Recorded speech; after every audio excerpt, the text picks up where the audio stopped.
Thank you, gentlemen and guns. Coming. On the set. Better hope they don't air it. One of them was a black chick. Oh, really? But she's like, I love that joke. I just want to help you fix it. And she's like, I know what's wrong with it. Are we recording now? Yeah. So, what was the joke? Well, you can't say the joke now. Shit, what did I just drop? An iPad? Was that me? Yeah, it's Oh, it's a charger. The joke is, I couldn't figure out the joke. It's a true story. It happened in Florida State. And in short, I had to go drop off keys. I was working at Safe Escort, and I had to drop off keys to my boss. I was in a convertible. And I get to like a party. It was at the Commons. You remember the Commons? Yeah, the University Commons. Yeah. It was at the University Commons, and I pull in, and it's just fucking Got a packed. huge fight there one night. Did you really? Yeah, it was like me, 3 guys, and like against 20. It was a mess. It was a Part mess. of you miss that part of your personality? Like that part we were just like, fuck it. No. No, it's early 20s testosterone. Wait, the crazy part is that we didn't even start it. It was just a group of guys. Go ahead, finish what you were telling me though. No. Well, anyway, so I was telling Brett before we started. I had. By the way, I just saw Jumanji with my kids. It's the best movie I've ever fucking seen. Is it that good? Kevin Hart is Kevin Hart is everything we always wanted Chris Rock to be. Really? Yeah, because like I was watching it and I was like, Kevin Hart is so goddamn funny saying nothing.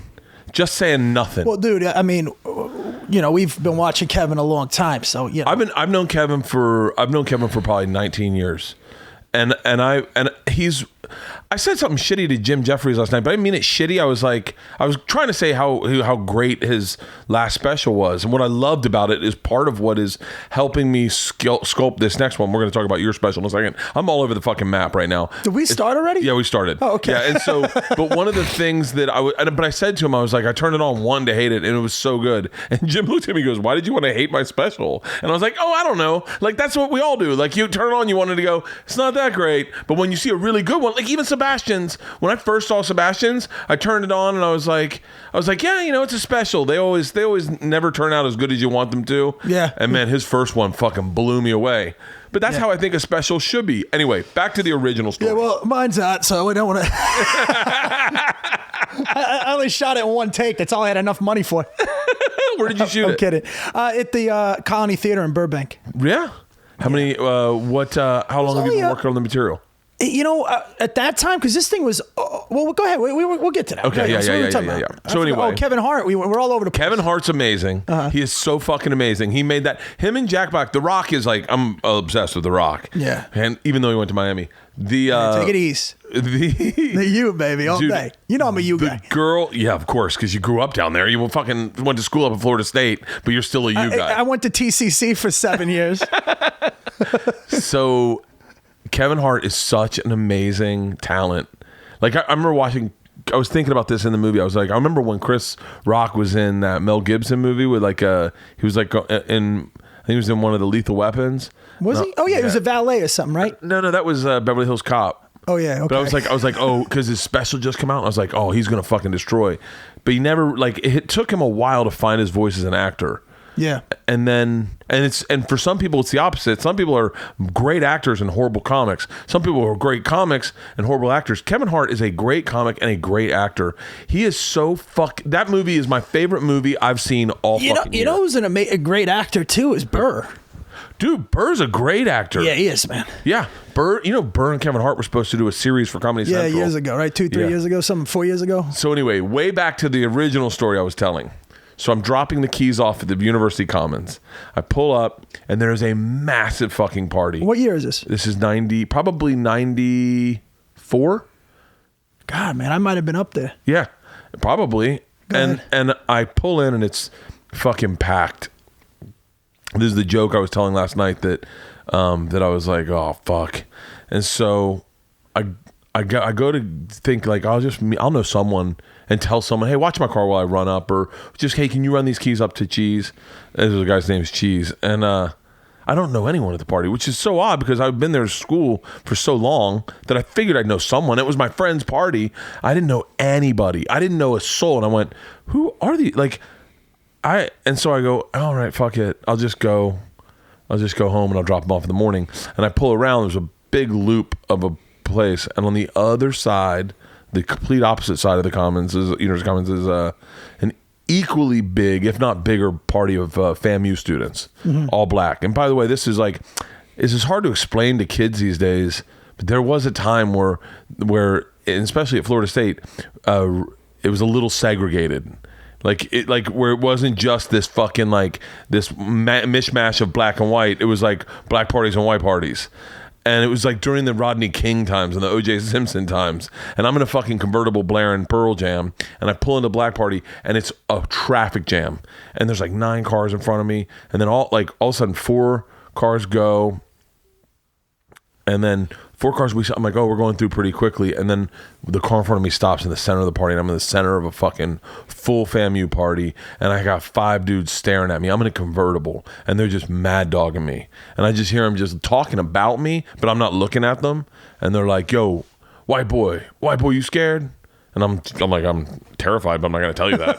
I'm fucking shitting my pants right now. Yeah. Yo, white boy, I'm talking to you. White boy, look at me. You know the feeling. We went to school at a time where you went to school where it was knock a cracker out day. Me, cracker knockout day. Yeah. And so, but I grew. Go ahead, man. I have a little different experiences, but go ahead. Yeah. I'm not in this experience. But go ahead. Yeah. You're not as white privilegey as me. Go ahead. So I just hear them staring at me. White boy. And then the one black guy gets like right up next to my car. I'm in a convertible, windows down. And he just says, hey, I'm talking to you, white boy. He's like in my ear. So I look over and he goes, are you scared? And I was like, no. And he goes, tell me if you're scared now. And in his best white accent says, move it, N-words. But he says the N-word. And last night on stage, I said the N-word because that's the joke. And I was like, in my head, I was like, I can't make it into something it wasn't. That's what happened. And then he lays on the fucking horn. Like, move it, N-words, and and the whole fucking party turns around and looks at me, and he just backs off. He goes, what the fuck did you say? And I'm hilarious. Like, it's hilarious. It's one of the greatest. But I said it, and I talked to these 2 black people last night, and I was like, hey, just watch this joke and tell me how it works and how it doesn't work.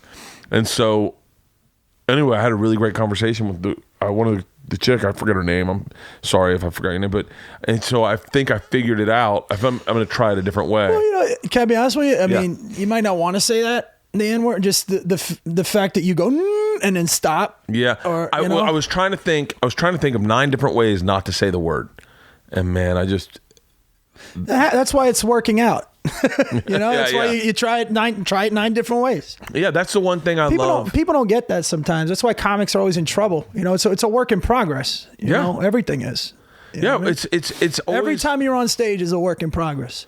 I didn't really get that. I've been working out a lot at the store. Yeah, I noticed your little. Oh, I thought you meant working out. I see your little Clubber Lang weight set in here.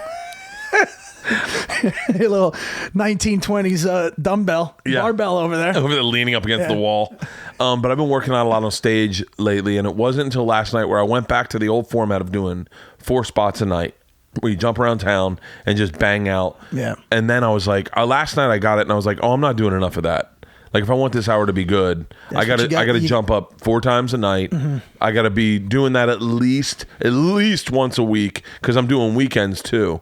But doing 15 minutes and repetitive.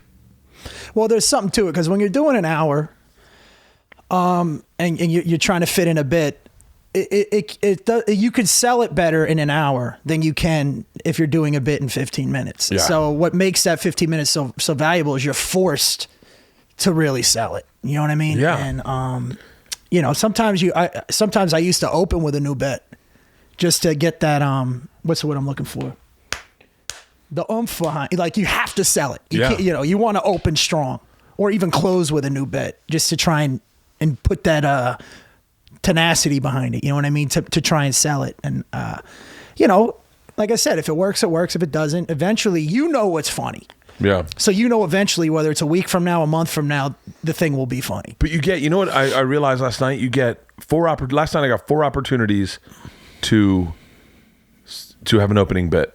Like in a weekend, I only have 5 opportunities to do that. Mm-hmm. So like I was like, I get to work on my opening bit 4 times. I get to work on the same joke 4 different. Like sometimes you're like, I'll try it this way. Like you only get to do that 5 times a weekend. And the other thing is when you're doing an hour, you could spend 5 minutes talking to the crowd. Hey guys, and fucking around and figuring out bits, drinking, doing a shot. And when you got that 15 and you got Rogan following you or Bert afterwards, you got to hit that 15 and get out. Oh yeah, I have accidentally just based on because if I go to the store, I'm going to try to do all 3 rooms. I'm going to try to do if I'm leaving the house to do stand up, I try to do as many spots as possible. Absolutely. And I really only can do that once a week. Well, you're a family man. It's hard. I feel like if I don't live a regular life with my family and our friends, then I'm missing out on the thing. I don't have the focus that Rogan has where he can compartmentalize everything. Workout from 6 to 10, podcast from noon to 3,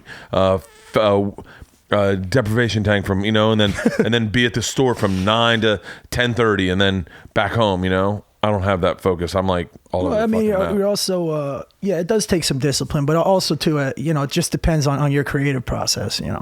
I'm assuming you're like me. I write on stage. Yeah. And sometimes like I've tried to be regimented and it just doesn't work for me. You know what I mean? Yeah. I've actually, I wish, I don't even know how to write a joke, to be honest with you. I've tried to sit down and have a thought and be like, all right, let me do the word usage here, and because sometimes I find myself too wordy and it just doesn't work for me. You have I just got to go up and keep going and repeating it through repetition. I was thinking about it today. I was on the treadmill and I was like, one of the things I love, I've said this on the podcast previously, I don't know if anyone ever told you this, you're one of the best storytellers. Like just sit down on a stool. That's hilarious because now it's going to sound like a fucking stroke fest, but that's what I always say about you. I always say, Bert can you tell it. You're good. I consider you that. You have like a Patrice ability to sit and not be uncomfortable with winding the tale. Like I was one of the things I used to fucking love about watching Patrice is that confidence on stage of like. I remember one time we were at the Improv. And Dane showed up. This is back when Dane was a very different Dane than he is today. And he was like, I'm going up. And I was like, all right, I'm out. I was like, I have a family. I'm going to bed. And you got so excited. You're like, can I take your spot? And I was like, yeah. And you're like, I love this shit. Let him do an hour. I'm ready to go up and fucking murder. And I ended up sitting and drinking and giving you my spot and staying at the club and watching you. And you went up and you didn't come up with this like fucking high energy.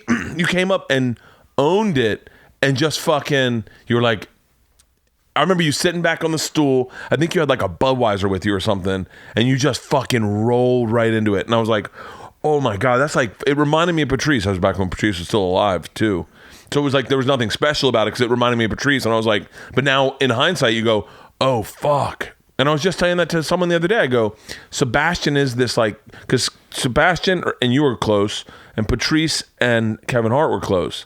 And you guys have such similarities and like you do it your own fucking way. Not saying that Sebastian doesn't do it his own way. Mm-hmm. He does. He's doing it in a way that no one else is doing it right now. But well, Sebby to me is, and I say this, he's not only one of my best friends, but I say this with, admiration, but he reminds me of Brian Regan a lot, he really does. Act outs but the way he talks about things and, and it's such a, I remember watching him when, years ago going, he found his voice from out the gate, and then his material caught up to it, but I was talking to Adam Egan about this last night.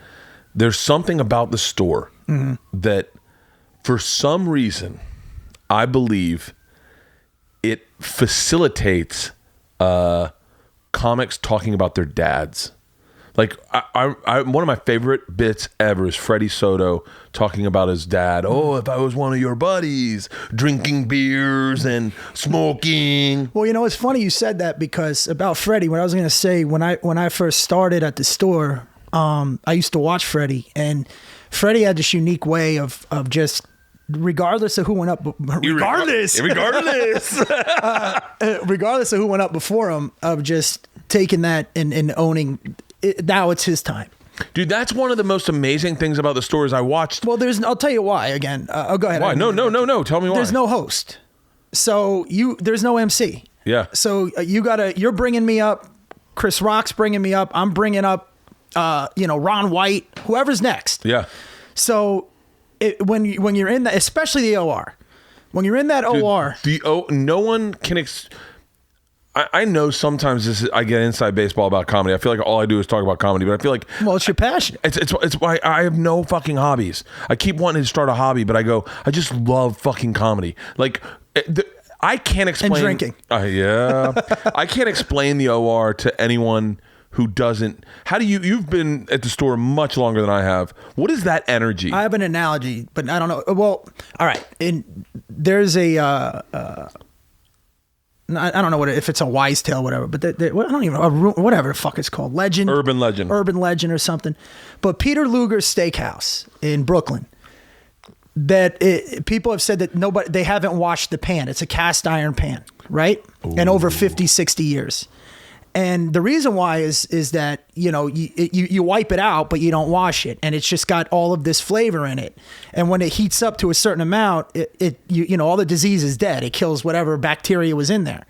But through the reason why the steaks are so good is through that 50 years of using that same pan, it has absorbed all the spices and flavor. This is exactly why you remind me of Patrice. The OR is like that. It's that pan. And from prior working in that room, the energy of the comics that have been there since the 70s is in that room.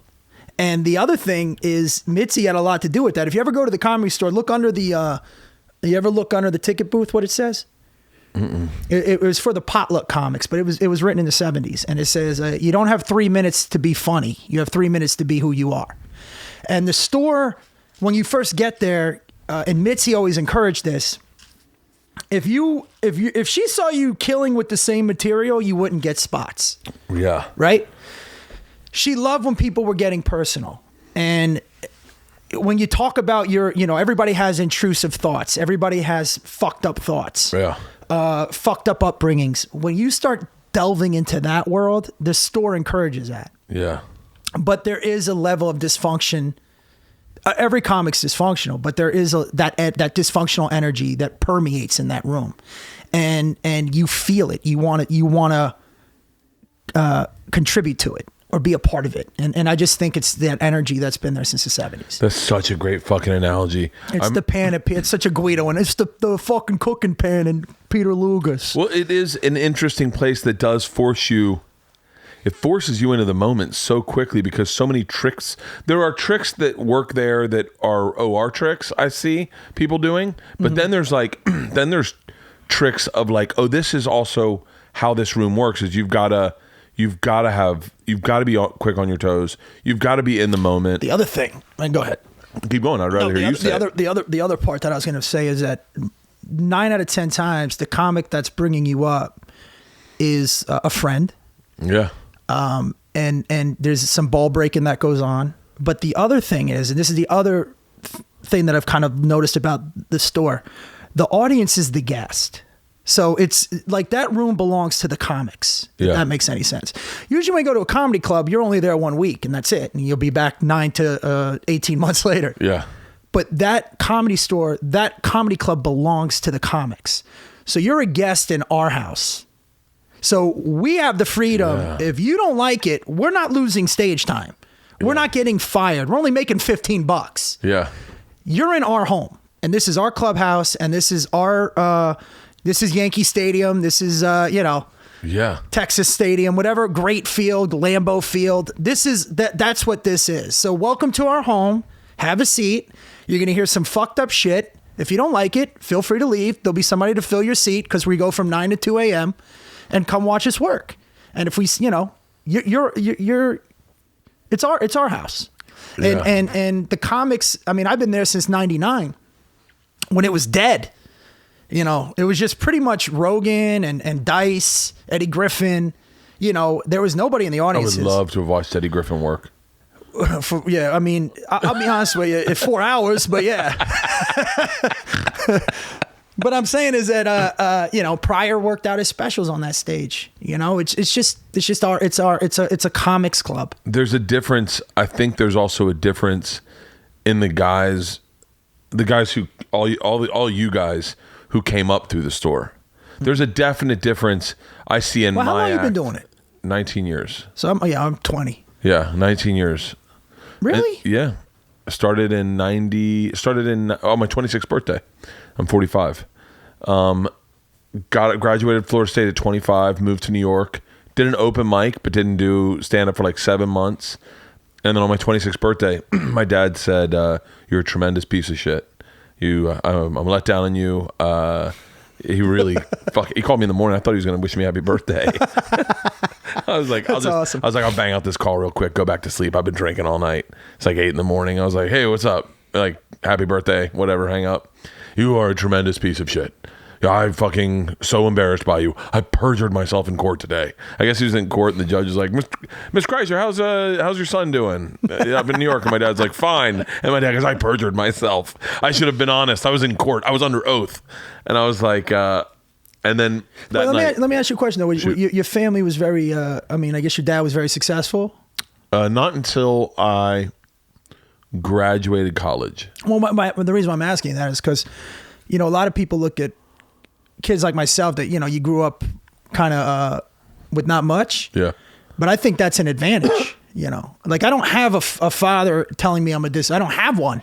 Yeah. You know what I mean? And, yeah. and my mom was just happy that we didn't screw up because like a lot of kids and people don't realize that people that come from successful backgrounds or have those, a normal upbringing or have parents, there's expectations that I guess you have. That I'll tell you, it was very difficult for me to decide to pursue a career in comedy because that was not the path that my dad was expecting. That's what I mean. My uncle, who was like one of the world's biggest lobbyists at the time, very wealthy, the richest guy I've ever known personally that I've ever known. Did you ever go out to eat with him in Tallahassee when he came up? Was he a state legislator? No, he represented China. Really? He was at the very forefront of the lobbying industry. He started a lobbying firm in like the 70s, like back when it really turned into what it is today and why it's probably illegal.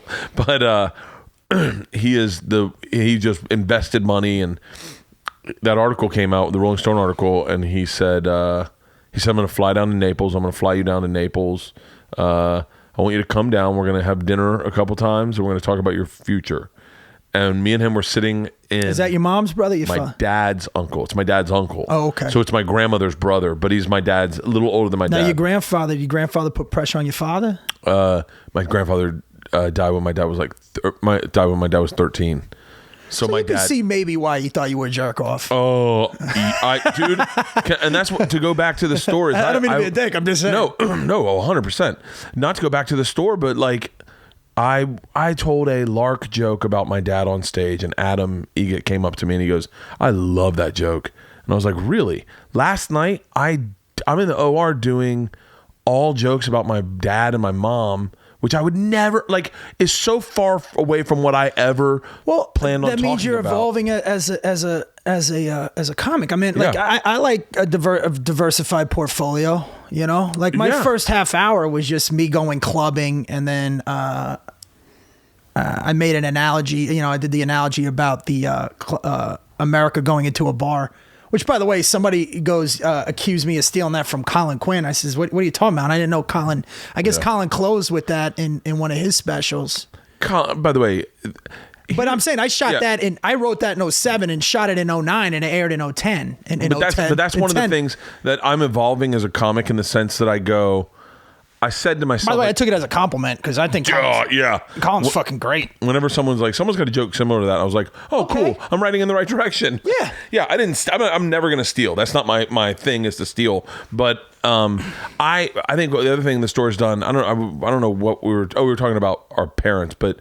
I was saying that my first special my first comedy was observational. This hour special that I just released is all personal. It's about all kinds of the. See, that's where I think. Like, and then the next one is just going to be observational. Again. I wrote this joke that I think anyone could write, and it's killing. But part of me goes, yeah, anyone could write that though. Like anyone could write this joke. So then I go, what I want to write is stuff that no one can write because they didn't live it. And it's just my personal experience. Yeah. And I feel like podcasting has kind of reached that arm into the audience's homes where they go, like I said in whatchamacallit this past weekend, Spokane, I was like, I didn't drink for 32 days and then went fucking nuts. And I was like, oh, they also know that I didn't drink. They followed that journey of me and Tom and Joe and Ari not drinking. I was like, oh. So part of me, I don't want to make an hour that's podcast exclusive. I want to do inside jokes, but I want it so that like people go. I mean, look, you got to set those limitations, but at the same time, don't overanalyze it. I know. But just do everything it's just like, sometimes you fuck, sometimes you make love, sometimes you jerk off in the bathroom. Yeah. You know what I mean? It's just another way of coming. Sometimes you make love to yourself. Yeah. I've had those where you're passionate moments. Like, this is going to be a good one. All over. Relax yourself all over your stomach like an adult. No, I'm saying is that you mix and match it, but you have fun with it. Challenge yourself as an artist, which is great, but at the same time, don't overthink it. And then, do you think you got funnier when you got married? I think, I don't know. I don't know if it, I don't know. I mean, I'm very protective now of some of the things I say. Because I always feel like you and Sebastian got funnier when you got married. Same with Steve Byrne. You know what it was? I'll tell you, Sam Tripoli, one night we were talking and he goes, you got such unique stories. Because I never really got into the stories. I've always been conversational, but I've never been talking. You've always been stuff. so conversational that it's almost like when I watch your stand up, it's like I'm sitting at a dinner table with you. Like we're having dinner, or we're sitting like at a bar. It doesn't feel like you've never felt like. Well, of like presenting material, right? Yeah, like so. I have a dog. That's not you. Even though that's. Is that one of the jokes? I got a Yorkie now. It's like the opening on one of the bits that I put on my Facebook page. No, but what I found for me, especially with this special, is that it could have my story could have easily been a one-man show, right? Yeah.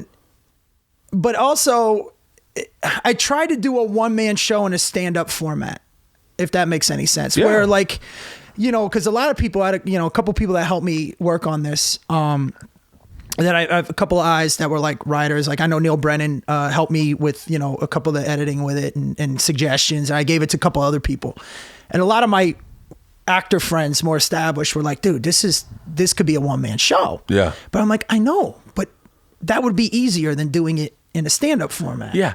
Yeah. Put me in a black box theater. I'll fucking murder. Yeah. I mean, I can show visuals, pictures. Yeah. And, put me in a club with drunks and where I don't have the advantage of house lights drop, house lights back up. Mm-hmm. My father was an interesting man. Here's a picture of us, and then here's this, and but no visuals. I remember watching this one-man show, and they're like critically acclaimed one-man show. I went with Leanne and all her friends.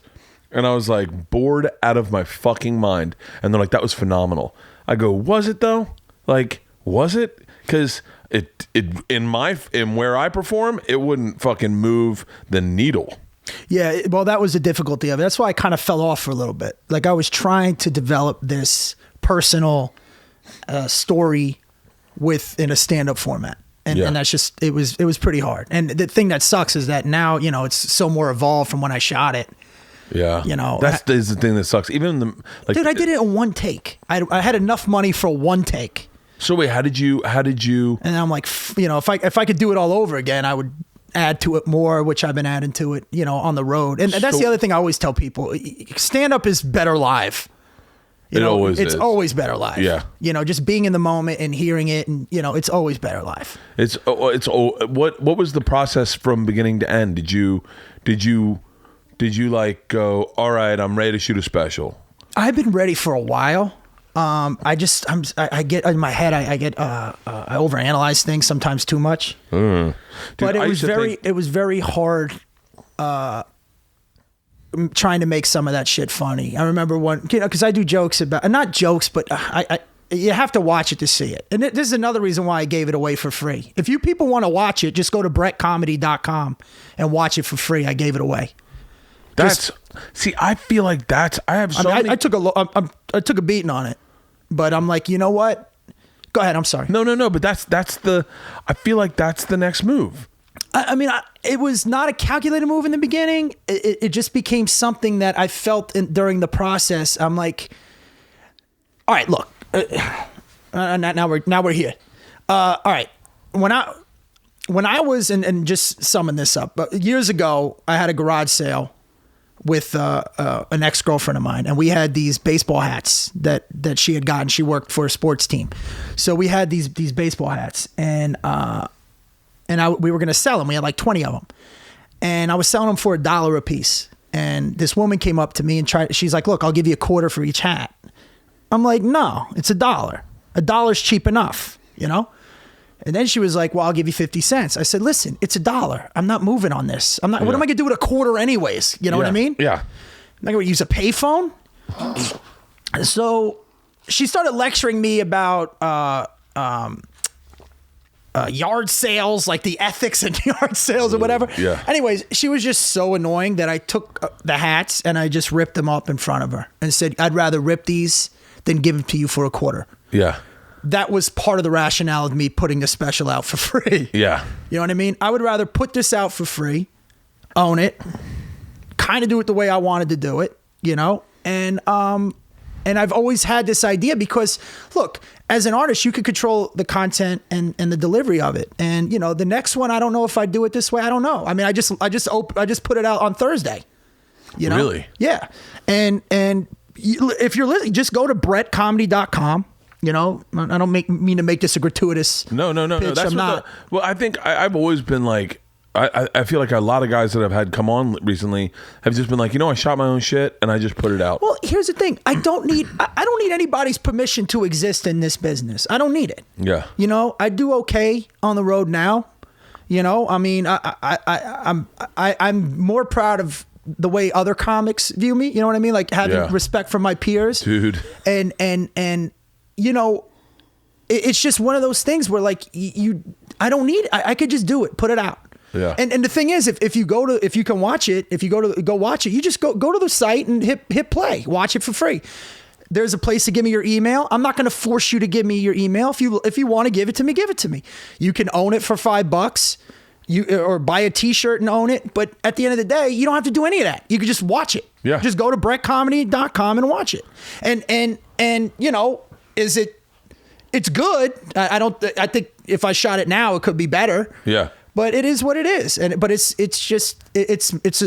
kind of like a one-man show in a stand-up format, and you know, it's just creatively, it's just what I wanted to do. You know, if it ends up biting me in the ass later on, I don't know. think it will. I think what it does is it, like I said, I went and shot the one I'm shooting in February. I shot it in Denver like a couple months ago. I shot it with a full crew. On my own, because I wanted to have it. I wanted to have it so that if I couldn't shoot it in February because it was too expensive, then I could be like, well, you know what? I'm done with this material.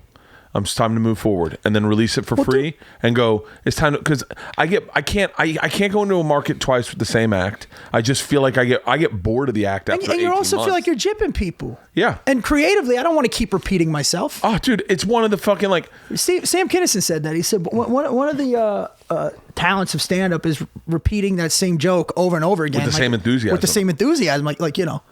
You know, Ari's the one that I was driving him back one night when he was in town. We were in the car. We were just chopping it up till like fucking 3 a.m. And he was the one. He's just like, Bret, what are you doing? Just get it out. And I'm like, I don't know if you know. He's like, just fucking get it out. And I was so insecure about it. It's like I would feel bad if somebody paid me for it and I didn't know if it was good. You know what I mean? Like that's how fucking crazy I am. That is the Ari and I had this conversation in New Orleans because we were like, he was saying the next evolution is when we just start releasing them for free. When we just start going, just like Radiohead is, you put it up there and you go, hey, pay if you want, buy a shirt if you want. If you want to give me money, that's great. If you want to own it, that's great. But hey, you can also just watch it and then come see me live. This is what I do. That was my rationale. And that's what bands, that's what Wilco did.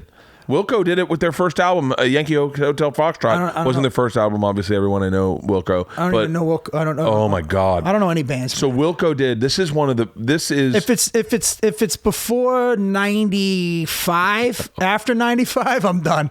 No, it's after 95. And my favorite group's the Carpenters. So what's that tell you about me?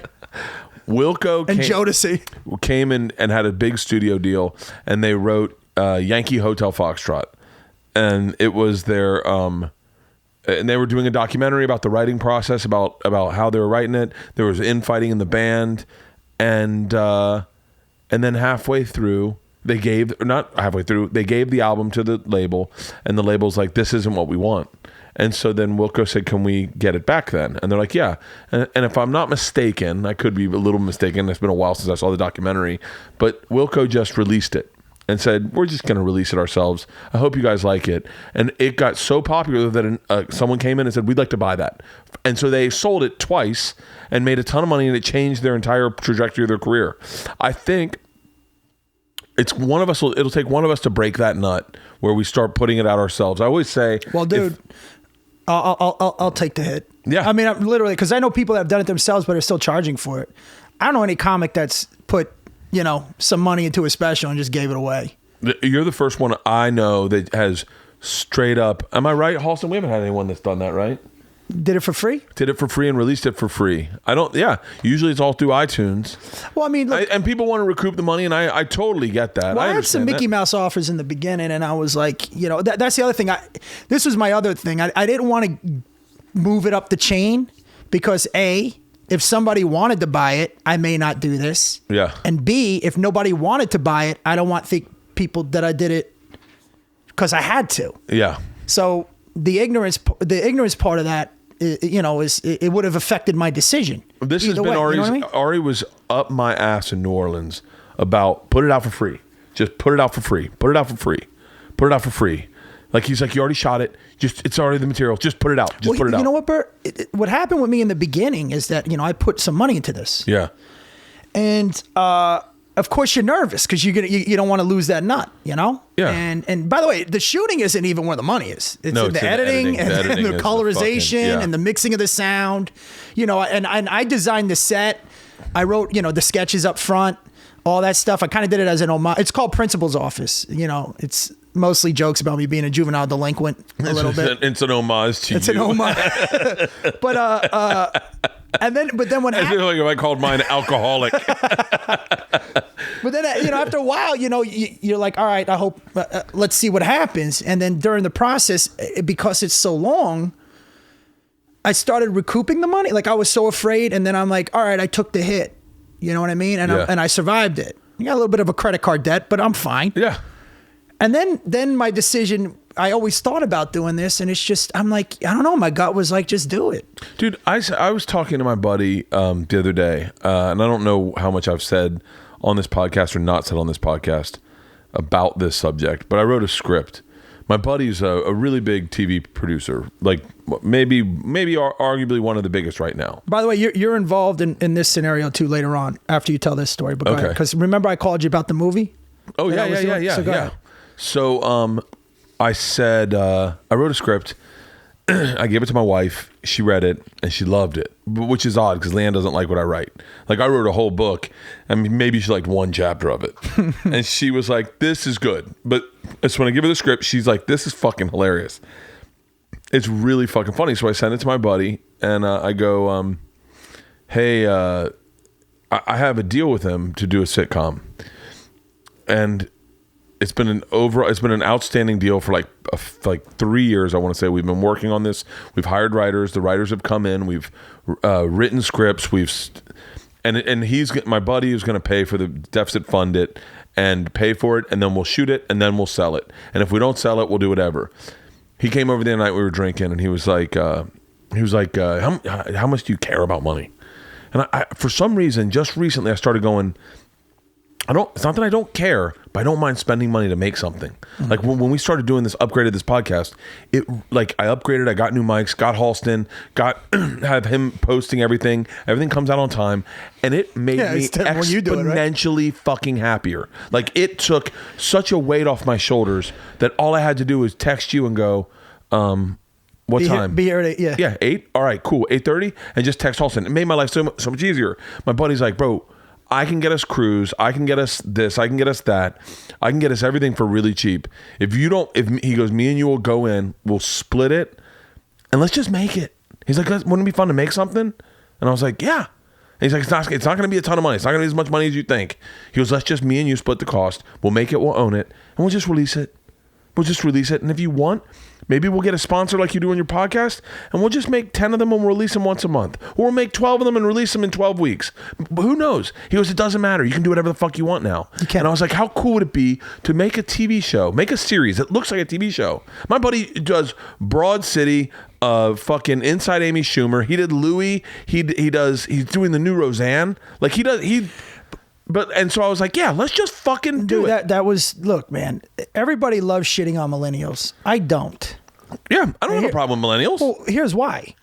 For me at least.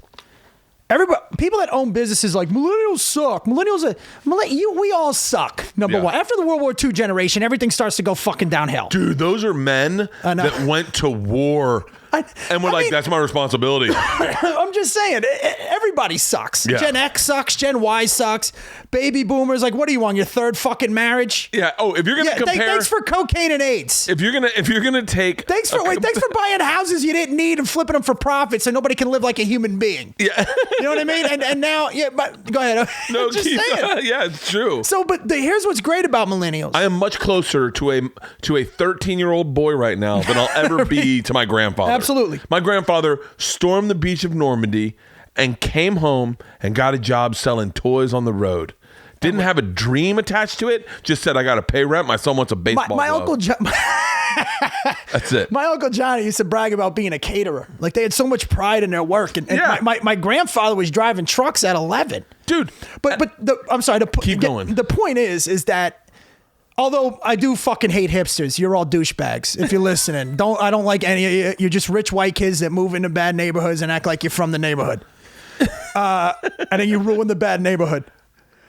But what the millennials in themselves are, what I love about them is they're more into quality. They're more into that's why McDonald's is not making money. They're into the microbreweries and the food. Yeah. And our generation of comics are designed perfectly for them. Like what we're doing now is a medium which is more of a meritocracy than what it used to be.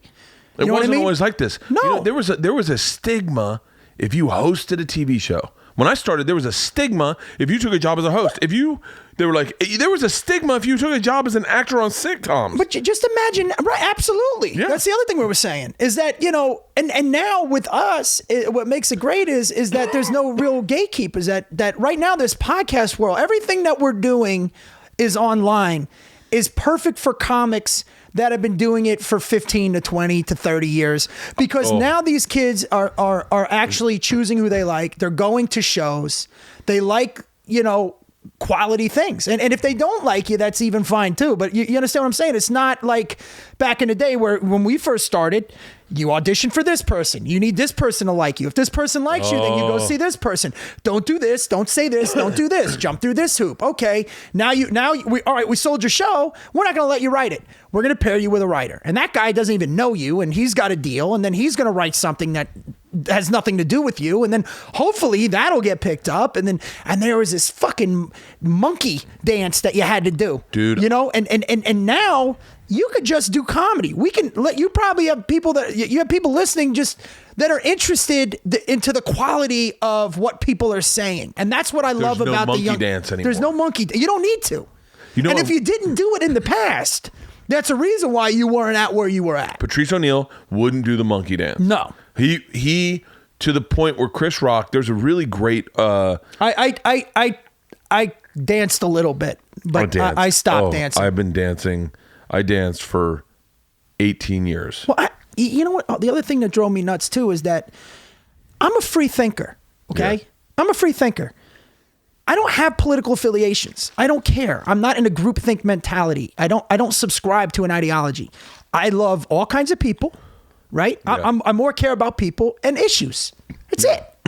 When I first came out here, I didn't know that you say one thing, they're going to automatically, comics are free thinkers. That's what you're supposed to be. Yeah. And guess what?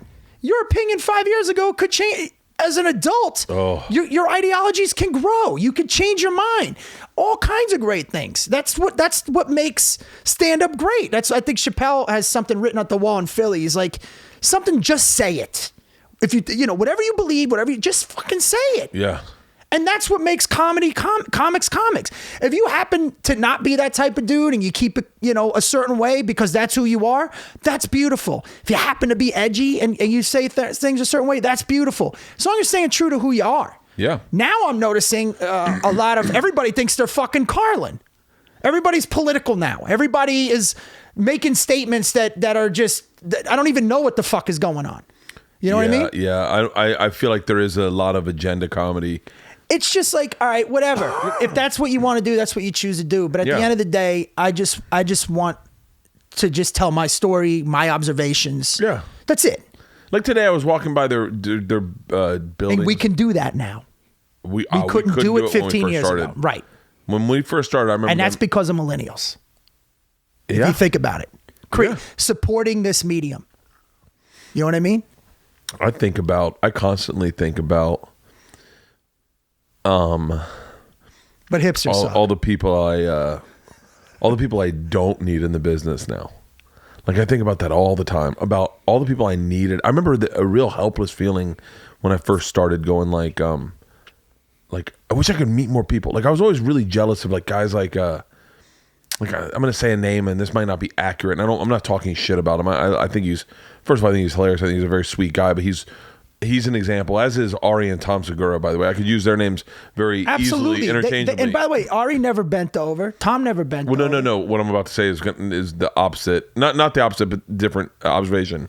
Matt Bronger always seemed, and he's good friends with Ari and Tom. And Ari and Tom are very similar this way, but Matt was the person I looked at where I was like, I wish I could know more casting directors. I wish I could know more industry insiders. I wish I knew, I don't even know what Dave Becky looks like. Like, they came out with this big scandal of Dave Becky with the Louis thing, and I saw a picture of Dave Becky. I go, that's Dave Becky? Like, I thought he had blonde hair. Like, because I just heard the name so much, I figured he had blonde hair, and he was 6'8". And he was like, and I just... And he had horns, and they said that he breathed fire. Yeah. And so, but they, I remember, Segura does it. Segura's really good at it, but they always knew like a casting director or a manager. Yeah. I would go there and I didn't know anybody. I know. And I think that was the helpless part of my career where I was like now I look at like agents and managers and I go, oh, I'm with who I'm with because I like them.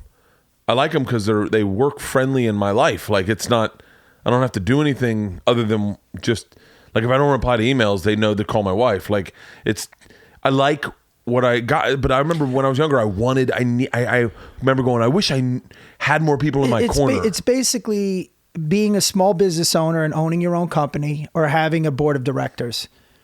When you first start, you have a board of directors. Yeah. All right. And you're getting input from all these people, but it's really your company. Yeah. The funny thing is, nobody in this board of directors, they know how to sell a car, but they don't know how to build one. And they don't know how to engineer one, but they know how to sell it. And you do take their input, and their input is valuable. But now you've got the experience you've through the mistakes, which that's one of my favorite quotes. I love it. What's that? Is that success is based on good decisions. Good decisions is based on experience, and experience is based on bad decisions. And that's true. Yeah. But now you can own your own company as an artist, and you can do what you want with it. And if I can get 1% of America to like me and buy a ticket, I'm fucking gold. I always say if I can get 1,200 fans. There's a book called 1,000 True Fans. I don't know if you ever read it. It's for real? It's about an independent band that had 1,000 true fans that, was able to make a living off of it. And, I think that's what any entertainer just is to attain to is, you have people that... True fans. Fans. Yeah, true fans. Because I probably got like 1,000. Oh, you got more than that. Oh yeah. Oh, you know? Yeah. Obviously, all right, never mind. I gotta obviously. go. Yeah. Like Nobody's true- listening. Like true fans that like I wonder what the definition of a true fan is. It's just people that you really enjoy your stuff. Can I be honest with you too? And it sounds corny. Even the word fan, I got a problem with. There's just people that just like your stuff. Yeah. You know what I mean? There's just people that like what you do, dig what you do, respect what you do. I think someone was just saying that the other day. I want to say it was Burr was like, dude, they're not fucking fans. They're not. I don't have fans. It's just fucking. It's just like audience, people that come out. Yeah. You know, whatever. Anyways. Yeah. That's the story. No. I feel like I like subtracting people out of my equation that I need success from. Like I like that I would love to have known people the way Ari did. Like every time I was at Montreal and I was with either Ari or Skura, they were saying hi to hundreds of people, and I didn't know any of them. Yeah, Bart, I'm the same way, man. I'm the same way. I don't know. I would be in, there's some people that I've known in this, in my, 17 years since out here. Same fucking people Absolutely. Exactly. And you know what? And those people I love. I mean, there are executives and agents and managers that I remember starting in the mailroom when I was starting, that you've seen these faces over and over again that are always in the trenches and really are fans of comedy. And then there are those people that are just, selling cars. But regardless, it doesn't have to be that way anymore, I feel like we're beating a dead horse here. No, it's I like the autonomy of life these days, but you still have a foot in the pond of traditional Hollywood. Yeah, well, I mean, you have to. I don't. I don't have a foot in the pond at all. I just booked a series that I'm working. Yeah, There's still things that wait. that you audition for. Everyone's gonna love the series because I just heard about it in the news the other day. Oh, it's fucking great, man. I gotta be honest with you. It was awesome being on set and working with these guys. It was crazy. Sweep the leg, Johnny. Yeah, they're doing. It's called Cobra Kai. Oh, that is so fucking badass. And here's what else is badass. It's on YouTube Red. For real? Yeah. You want to hear something funny? And this was a mistake. Well, I guess there was a bid. YouTube Red outbid Netflix for it. For real? Yeah, and it's the guys that did Hot Tub Time Machine and Harold and Kumar, right? It's like a comedy, but it's some serious tones to it. It's fucking dope, man. It's with Ralph Macchio and Billy Zabka. It's with Johnny and Daniel LaRusso. They're back. They're in their 50s. Are they in their 50s? Yeah, they're in their 50s. Of course they are, man. They look great, by the way. Dude, Ralph Macchio, I don't understand why that guy hasn't worked more. He is so fucking... And My Cousin Vinny, he was fucking amazing. You know what's crazy is talking with him. Okay, now you know how we are passionate about comedy. Dude, I grew up with that kid. But when I was working with him and just having conversations with him, he's a fucking real actor that's trained. He loves the art of it. He exudes film. And then when you look at his body of work and who he's worked with, John Avildsen, directed Rocky. You got to watch that documentary on him. It's fucking I watched the documentary on John Avildsen. Yeah, I watched amazing? it. I just watched it. And then Coppola, when he was in The Outsiders. Dude, he was in The Outsiders. His body of work is fucking insane. All the movies that he's been in. Even Crossroads. And when he was the guitar player. Yeah. Oh, fuck yeah. But just all the movies he's been in and his passion for acting and his knowledge of it. And he's a very cultured guy. Is he down to earth? I'm sure you're not going to say if he isn't, but no, if I would be indifferent. Yeah. I wouldn't bring him up if I was going to shit on him. The guy's fucking class act across the board. And he's very cultured. He's very, he's a thespian. He's a real actor. Yeah. You know what I mean?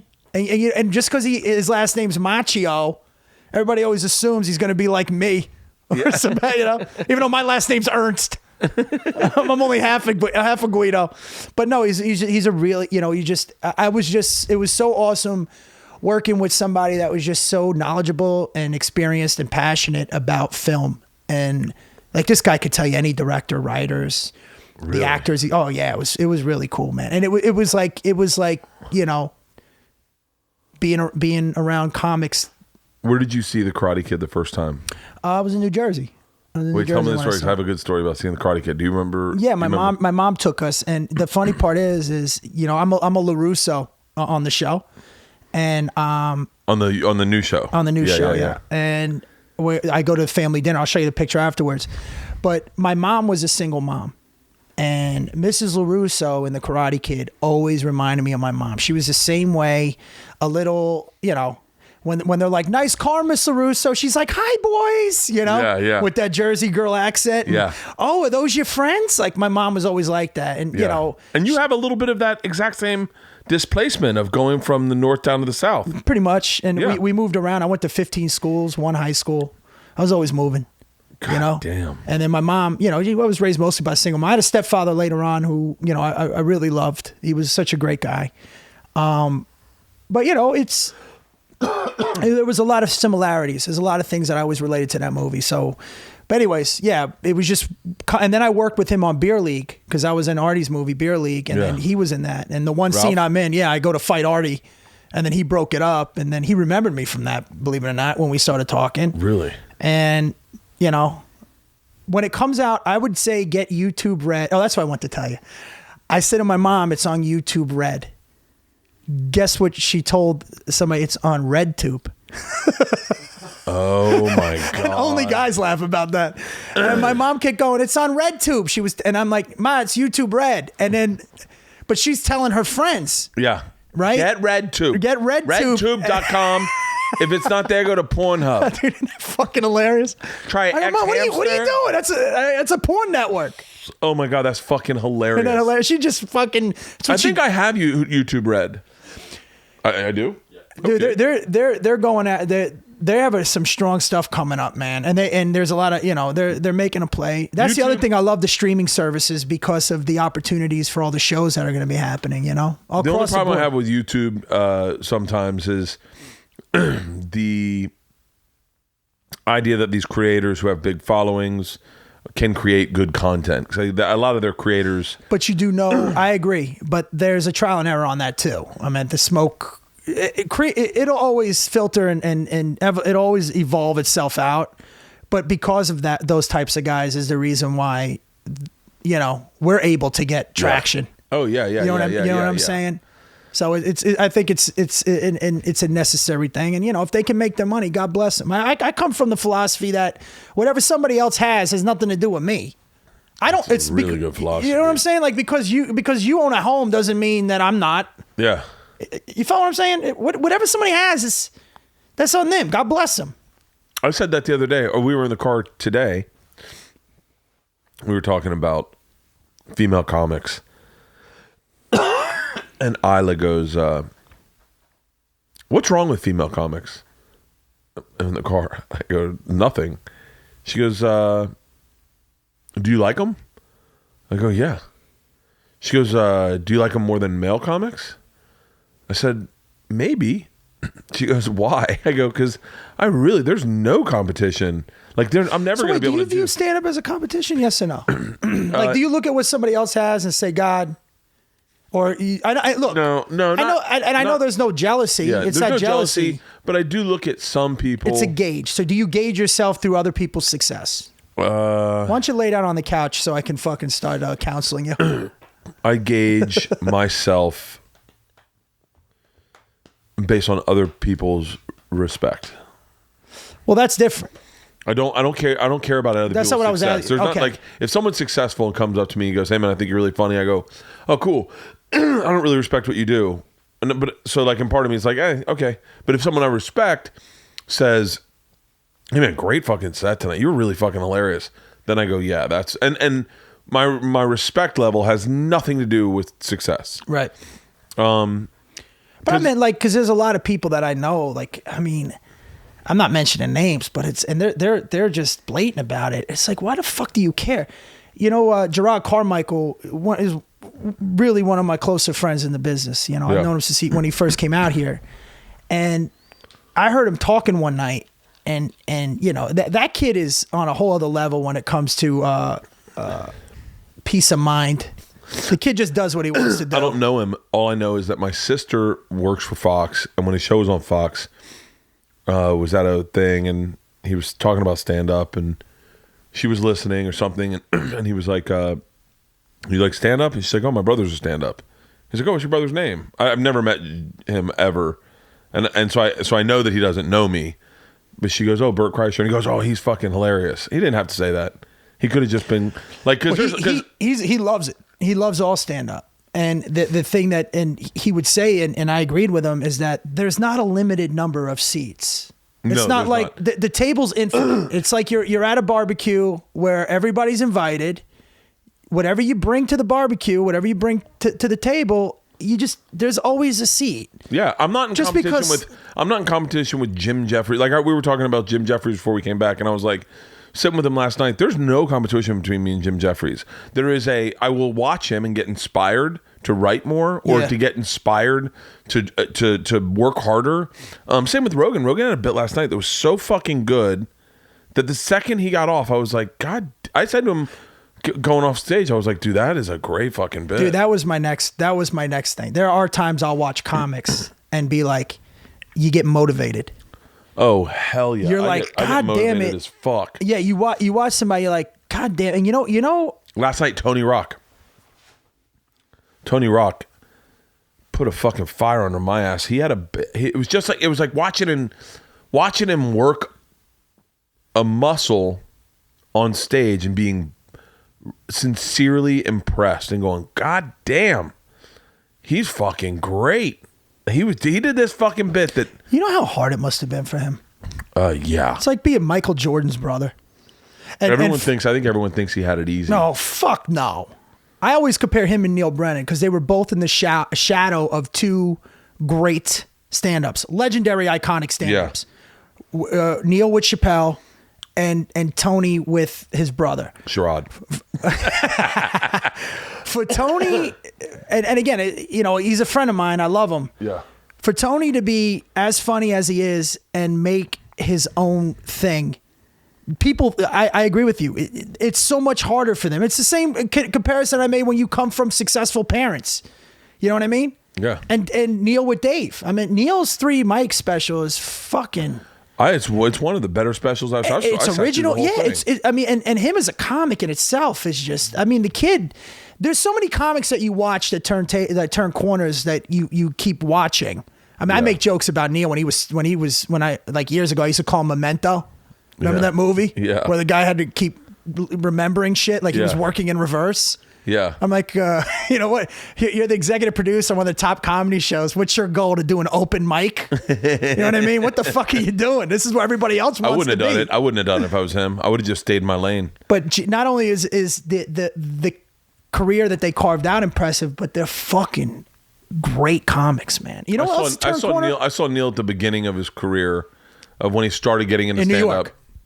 No, I don't know if he really... I mean, he didn't do stand-up when I was in New York and when Chappelle was around. He wasn't doing stand-up then. He was just doing the show? He didn't do stand-up until after Chappelle's show. I'm almost certain.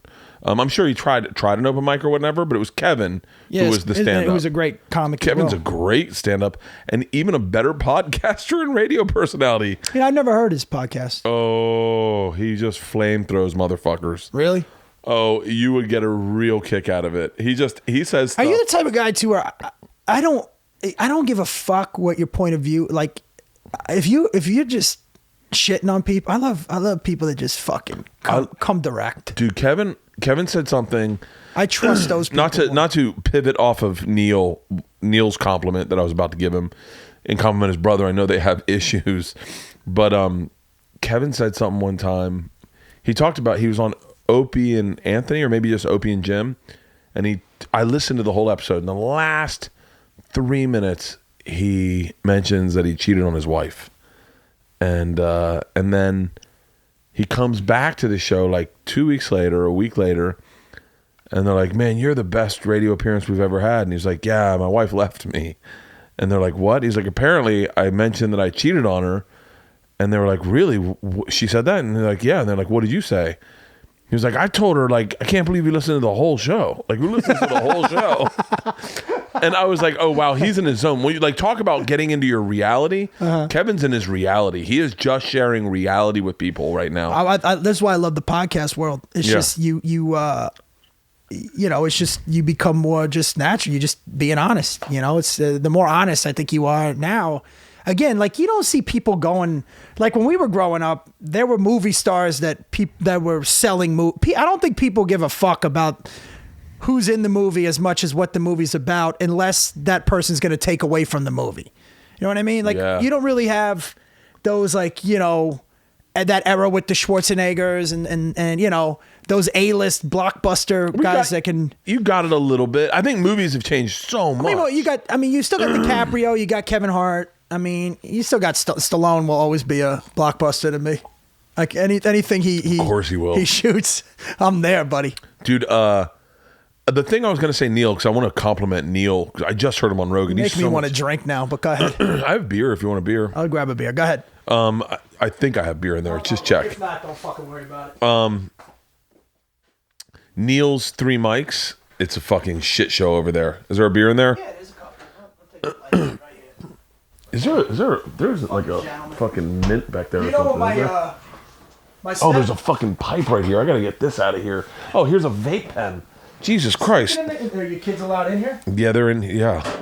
I got this vape pen that just says sleep. It's so, what's that? No, that's not it. That's not what you think it is. Dude, really quick, my stepfather, years ago, the doctor, he had heart problems, and he said he could have 2 beers a day, and he bought these.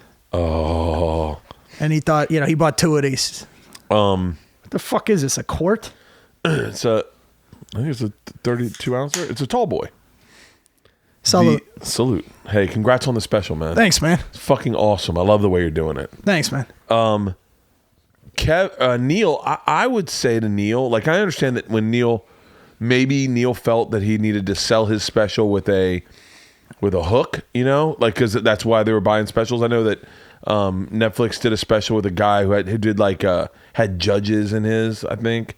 And I was like, oh, I get it. Like, it's not straight stand up. It's more like, hey, here's what makes me different. And by the way, this coming from a guy who performs with his shirt off, I understand the need to separate yourself from the pack. And my godfather's favorite comic, by the way. Oh. When he saw you in Atlantic City, when you had the sweater vest on, and then you took that off, the sweater, that fucking horrific sweater you had on. Oh, but I don't, and I think you're going with this. Neil is just original to begin with. I didn't need. Hang on, come in. Neil. Okay, are you going with the girls? Yeah. Okay, all right, we'll see you in a little bit. Good to see you. Yeah, you too. Take care of. Merry Christmas. You too. Merry Christmas. Don't you love? I love when people say Merry Christmas to me. Yeah. It's almost like a wink, like you believe in God too, right? But like by the way, if Neil ever listens to people talk about him on podcasts, he's like, get to the fucking point. Jesus Christ, I've been listening to you talk about my brother. I don't think Neil is that person, but I could have done without the 3 mics and just watched him. I could have also done probably without the one-liners and just watched him do the stand-up and the personal shit. It was so engaging. I mean, the one-liners are funny as fuck. I wouldn't like. There's no reason to lose a joke for the special. But I think the diversity of what it was. I think it just gives insight. But he's been doing that show for years, like at least a year or two. I think before. Trust me when I believe. I don't believe that there's one creative stone left unturned by Neil. Yeah, Neil is probably one of the most dialed in, insightful creators of content, meaning directing, writing, producing. And he's brilliant. He just is. He's not someone who he never stumbles upon shit. Like when I say that, when I did my first special with my last special with my shirt off, I legit stumbled on that. In that, like a dum-dum, I was on the road just taking my shirt off because it's the fucking road. We're killing beers. We're having a good time. I'm working on material, but it's a fucking party. Shirts off, guns out, tarps out, And then when it came to shoot the special, I was like, whoa, I backed myself in the corner, painted myself in the corner. I was like, they were like, you're going to wear a shirt, right? And I was like, I have not. I'm glad you didn't. Yeah, but it was, it ended up becoming. Is it weird I jerked off to your special? Is it weird that I'm thinking, would you like my next one more? Is it weird that I kept edging myself into the very end? Oh. And then just released on your closer when you said goodnight and just I fell asleep with the relaxed. I got Woke done up, that special. shit all over me. And I remember in between specials, in between the shoots, I did 2 shows. They were like, "Hey, do you want to put a shirt on for this next one?" And I was like, "No, then we can't use the first one." Imagine that. They cut your Yeah. your no shirt and sweating. Next one, you're in a fucking those old school Bert Kreischer shirts with the Mao, the Emperor Mao shirts. Yeah. The next thing. And then we got ready to do the next special, and they're like, "Yeah, you're definitely not wearing a shirt for this one." And I was like, "Well, I was thinking maybe they're like everyone's like, no. That was like because you don't realize, there's so many people that have seen that Machine Story, and all like I was at a bar. I was at not a bar. I was at the Admiral's It's a Club. great fucking story, by the way. Oh, I remember you telling me that years ago. I know. Like fucking probably like 10 years ago, 9 years ago. Wow, we've known each other over 10. We've known each other before I had kids. Yeah, absolutely. Yeah, and she's 13. So yeah, Crazy, right? Oh, dude, I think about that. Like, I think about like, you guys tried to get me into the store, fucking, probably 11 years ago. We tried desperately. You, Ahmed, Sebastian, Steve, Renazizi, everyone. Steve came later. Burn. Yeah, this was before Steve, because Steve was Yeah. still in New York. Then he came out. So this was, I forgot what year he came out. Tripoli. When did you come? You were in I came out 2000. Yeah, it's right. It's a long time, huh? Oh, I mean, We feel like the old guys now. It's so funny too, because you see the younger guys and you're like, wait a minute, weren't we the younger guys? But the funny thing is, I was written up twice as up and coming as a comic. I'm like, I was in the business 18 years. I think they did an article like 2 years ago. oh, I said to someone, I said, I'm like, yeah, I'll take it. I feel like guilty. I get these really sweet spots at the store when I go into the OR. And they're like, yeah, you're one of the older comics. And I was like, huh? And they're like, yeah, you're like an established comic. Like the later ones are for like younger comics. And I went, wait, I'm an old guy? I'm like, I'm an old. That's why I'm going up next to. And then I was like, of course I'm going up around Marin and fucking Joe, like all the like who's older than us? But see that when I was talking to Bert about that, but I mean, again, this is the same. And it is the other thing too. When people like we're having conversations about people that legitimately are friends, and if you do this anywhere else, they think you're name dropping. Oh, they are legit. That's why it's so hard to be like when I go home to my wife's family in Ohio, I just sit quiet, because you know. What are you gonna say? Someone said to me, "So you actually know Louis C.K.?" I was like, "Yeah." Like, I mean, I couldn't call him up. Like when all that shit went down, I was gonna text him and be like, "Hey, man, I've known about this shit for fucking 11 years." You did know about that? Oh, I've never of heard course. any of this shit. I don't know anybody, man. I'm even. I knew about I'm TJ. even worse than not knowing anything. I don't even know who the fuck people like. I didn't know any of this shit, man. I didn't know any of it. I did a podcast. Is it weird I didn't know who Harvey Weinstein was until somebody explained it to me, and then I'm like, a little weird. That's I a little go, weird. I go, oh yeah, I fucking know who that guy is. Oh yeah. I knew who Harvey Weinstein was. I heard Dude, about. by the way, if I wasn't doing this, I'd be a fucking plumber, or I'd still be landscape. I do not know what I'd be doing. But the thing is that like when I moved out here, that was the other problem I had. Like I don't know if I burn bridges, I don't know what, but you meet another dude. Yeah. And you start chopping it up with that dude, you're assuming this guy's like your friends. Yeah. So you give your opinion on something, or you get in their, not get in their face, but because I used to do that a lot. I used to be very argumentative back in the day. I was always fucking debating on something about sports. But that's a whole other story.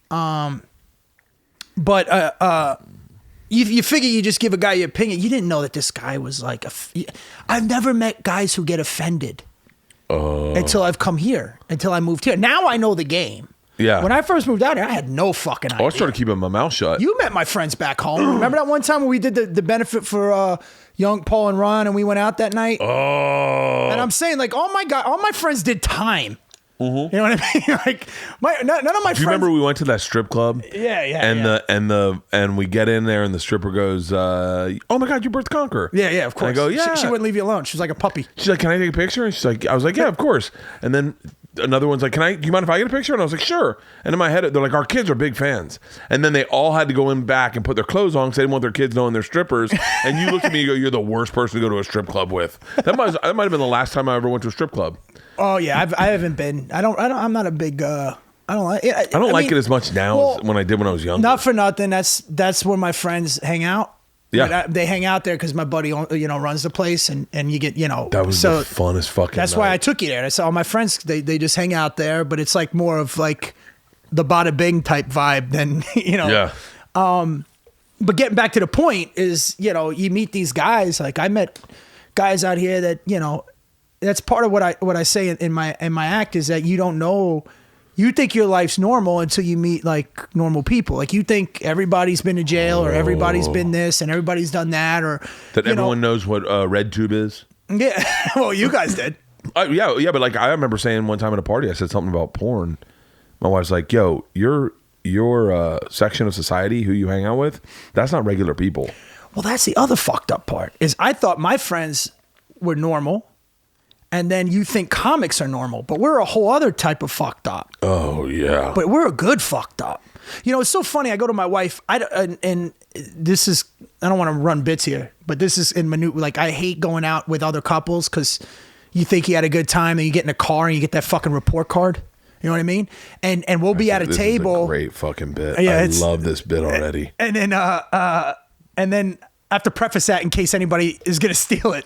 Not you, but whoever's listening. No, but it's true. Like as a comic, you go out with civilians and you just sit there and you're like, this is your life sucks. What am I supposed to fucking say? Like, you're not supposed to talk about politics and religion. Like those are let's talk. Every comic, let's talk. Yeah. Let's argue. Let's be real. Let's. And we can read an audience so quick that you can almost size up a person. Someone goes, how can you do that? I go, I think it might just be being in touch with my racism. Like, I think I can just look at someone and go, oh, let me tell you about this guy. He was a Toyota Tundra. I can tell. I've just seen a lot of these guys around. Like, it's just sizing someone up very quickly. We went to dinner one time with my wife. Fucking worse, bro. What's that? When you go with the wife, everything. But by the way, they can do whatever the fuck they want. Oh, yeah. And there's not a problem.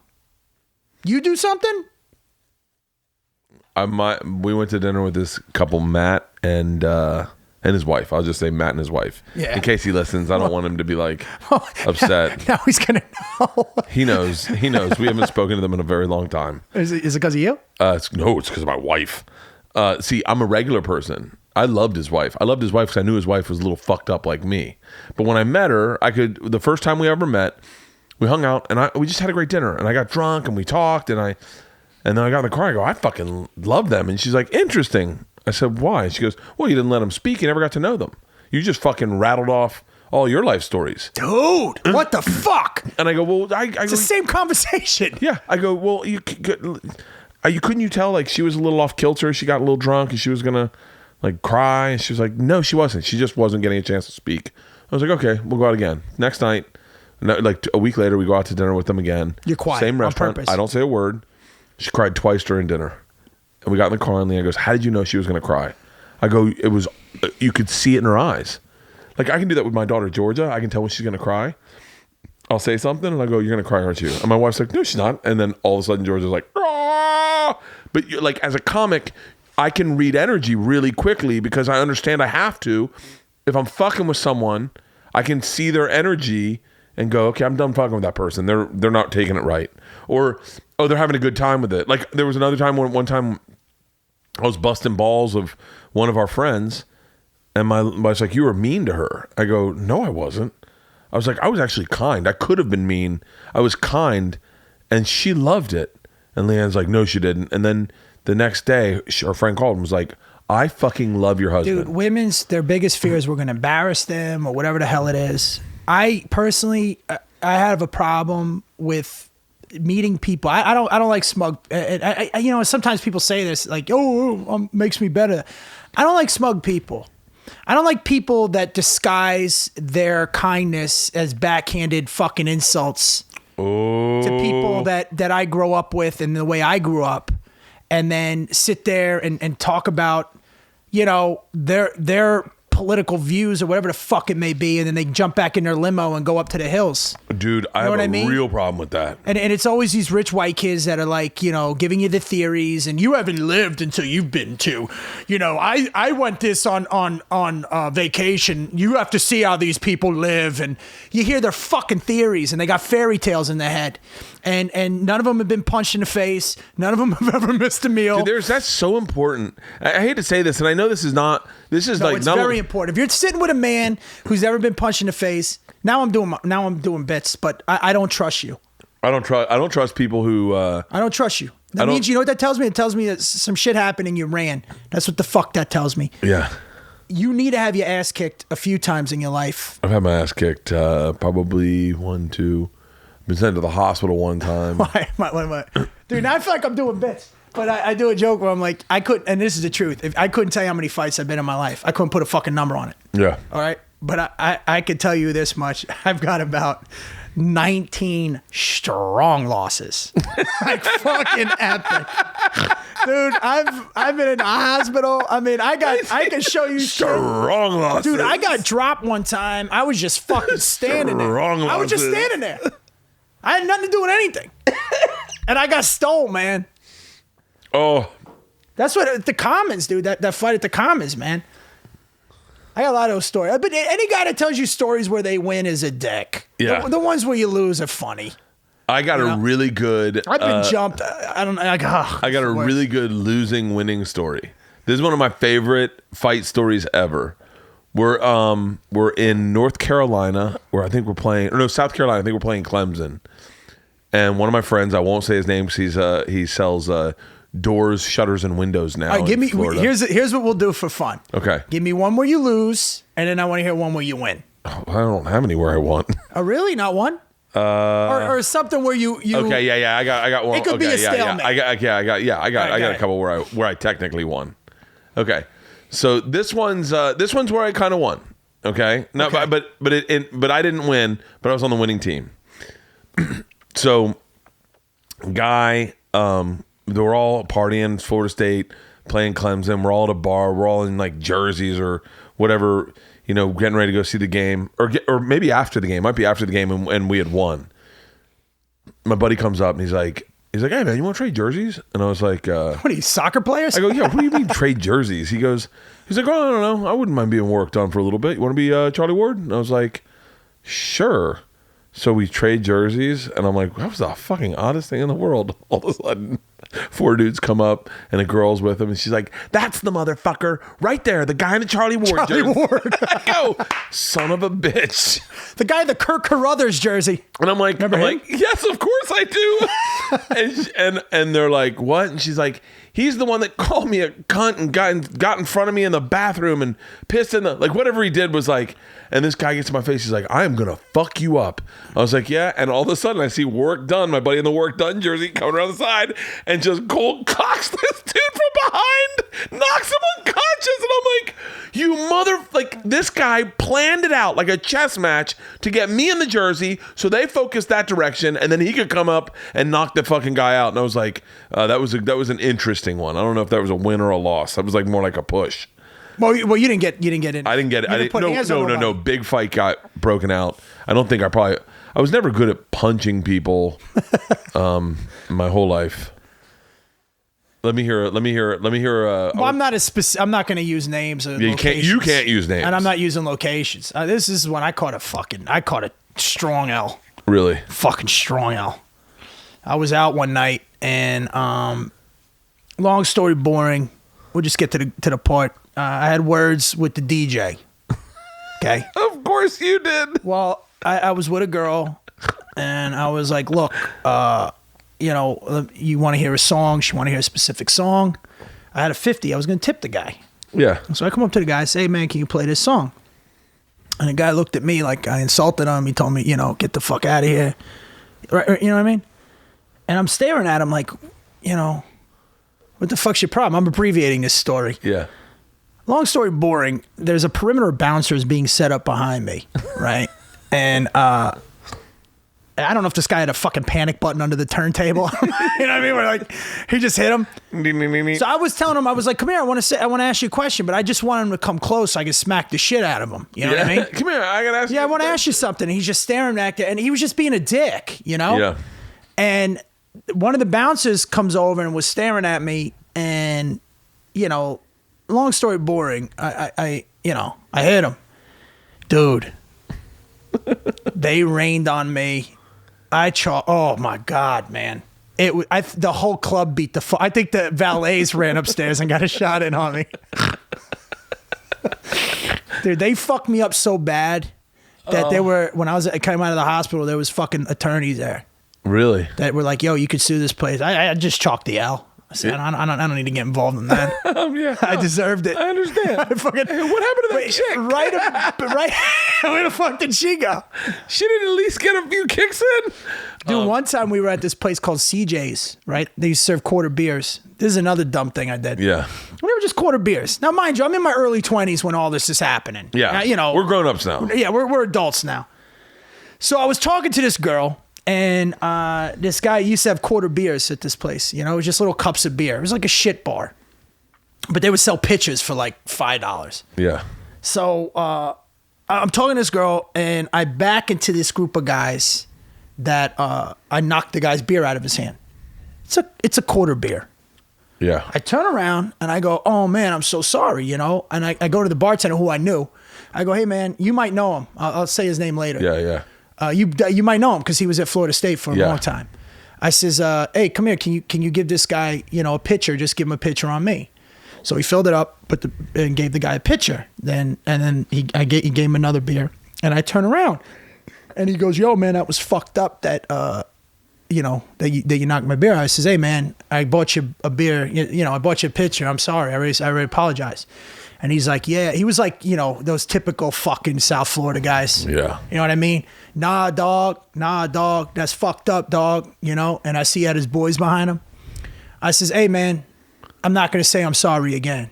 And he put the beer down. He's like, nah, dog, you need to say you're sorry, dog. I said, I already. As I'm talking, I grab a pitcher, an empty pitcher off the fucking bar, and I smack him across the face with it. It was plastic. Dude, I got rained on. I don't know how many friends this guy had. I don't know. It was just like, this guy's got a fucking and my boy footprint. jumped over the bar to help. And all my boys it was so crowded. Nobody even knew what was going on. Yeah. Because, it was like, those plays where you just see the crowd move. Yeah. Wow, dude. And I just remember thinking, like, as I'm grabbing it, swinging it, going, this is kind of light, Yeah. I just stung him with it. Oh, it's only heavy because of this ounce of beer in there. No, there's nothing. It was like, as I'm thinking, I'm like, this ain't glass. Oh, shit. He was like, ow, like I stung him with it. But I got the shit beat out of me. I got the last altercation I was in was very close together. It was on Detroit Street and Wilshire. There's a Starbucks on Detroit and Wilshire. And I was shooting this show for Comedy Central called Reality Bites Back. And I was driving. That's where everybody claps if this was, what's his name? Yeah. James Lipton. Yes. Yeah. Reality Bites Back. Yeah. Bites Back for Amy Schumer was on it. And so I was we were doing, the show we were doing was called So You Think You Could Dive. That was the premise of that episode. So I needed my bathing suit, but my bathing suit was at my sister's house. My sisters lived above that Starbucks. It's a one-way street, except right there, I think. So you could take a right in there, but I had to drive all the way around Wilshire up Detroit, and I do a little weird of a U-turn, and I kind of double park them where the spots are, and my sisters are on the balcony, and they throw my bathing suit. It's out. It's like 8 a.m. They throw my bathing suit out. In the mean of time of this happening, I hear this teal BMW going like like a BMW with a stick shift will go zoom, zoom, zoom, like that when they it'll make a very mechanical noise. Yeah. I hear it doing that, and it had followed the same track I did, and it wanted a spot, and I was taking up both spots, but I was just getting my bathing suit. So I get back in the car, I pull out to the light at Detroit and Wilshire, and the teal BMW zooms up to the spot next to me, and he's staring at me. And by the way, he looked like Louis C.K. Was he jerking off? No. In the car? He looked like Louis C.K., who I knew. So when he got out of his car, I actually thought it was Louis C.K. Did you know you really knew he jerked off in front of people? Oh, yeah. Those girls told everybody. Really? Those girls told, not the Rebecca Corey didn't tell anybody, But those two girls that he did that at Aspen, they told everyone, and I was there. I met them one time. Were they laughing about it, or were they like? Yeah, they were laughing about it. They weren't. I mean, they didn't. They were not. I don't think if you're sexually assaulted, you'd tell. You wouldn't like. Maybe you would. I don't know. You know what? My whole new thing is just listen. I'm not going to tell. I don't know anyone's feelings. I've never been sexually assaulted. I think I was molested, but I've never been sexually assaulted. So like, I don't know what. I've had a couple of gay dudes in this town. You know. Oh, I've had guys touch my dick. Like I didn't go that far. I jerked off a couple of fucking guys. I've gotten to the place where I've been propositioned where I'm just like, no, on by dudes. No. I've had gay guys do really inappropriate shit where like they post up on you and then like give you a little. I had one guy give me a hug and touch his dick on my dick, and then like meaning like put our middles together, and I could feel his dick on my dick. It was really inappropriate, and it made me very uncomfortable. Yeah. Oh yeah. And I just charged it to the game. Like, all right. Yeah. That's what I was like, hey, you're going to take a shot. You're a man. I get it. But I don't know where the fuck. That's just me. I'm not saying, look, Terry Crews, if you want to sue that guy for $1 million, dude, if I could maybe make $1 million off that guy that put his dick on my dick, maybe I'd do it, I guess. I don't know. He just did it, and he goes, can't you feel our dicks touching? And he was a gay guy. And I was like, I can.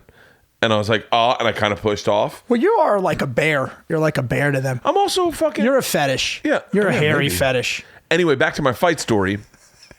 And yeah, by the way, I'm sure those girls... I love how you went from touching dicks with a dude to a fight story. Yeah.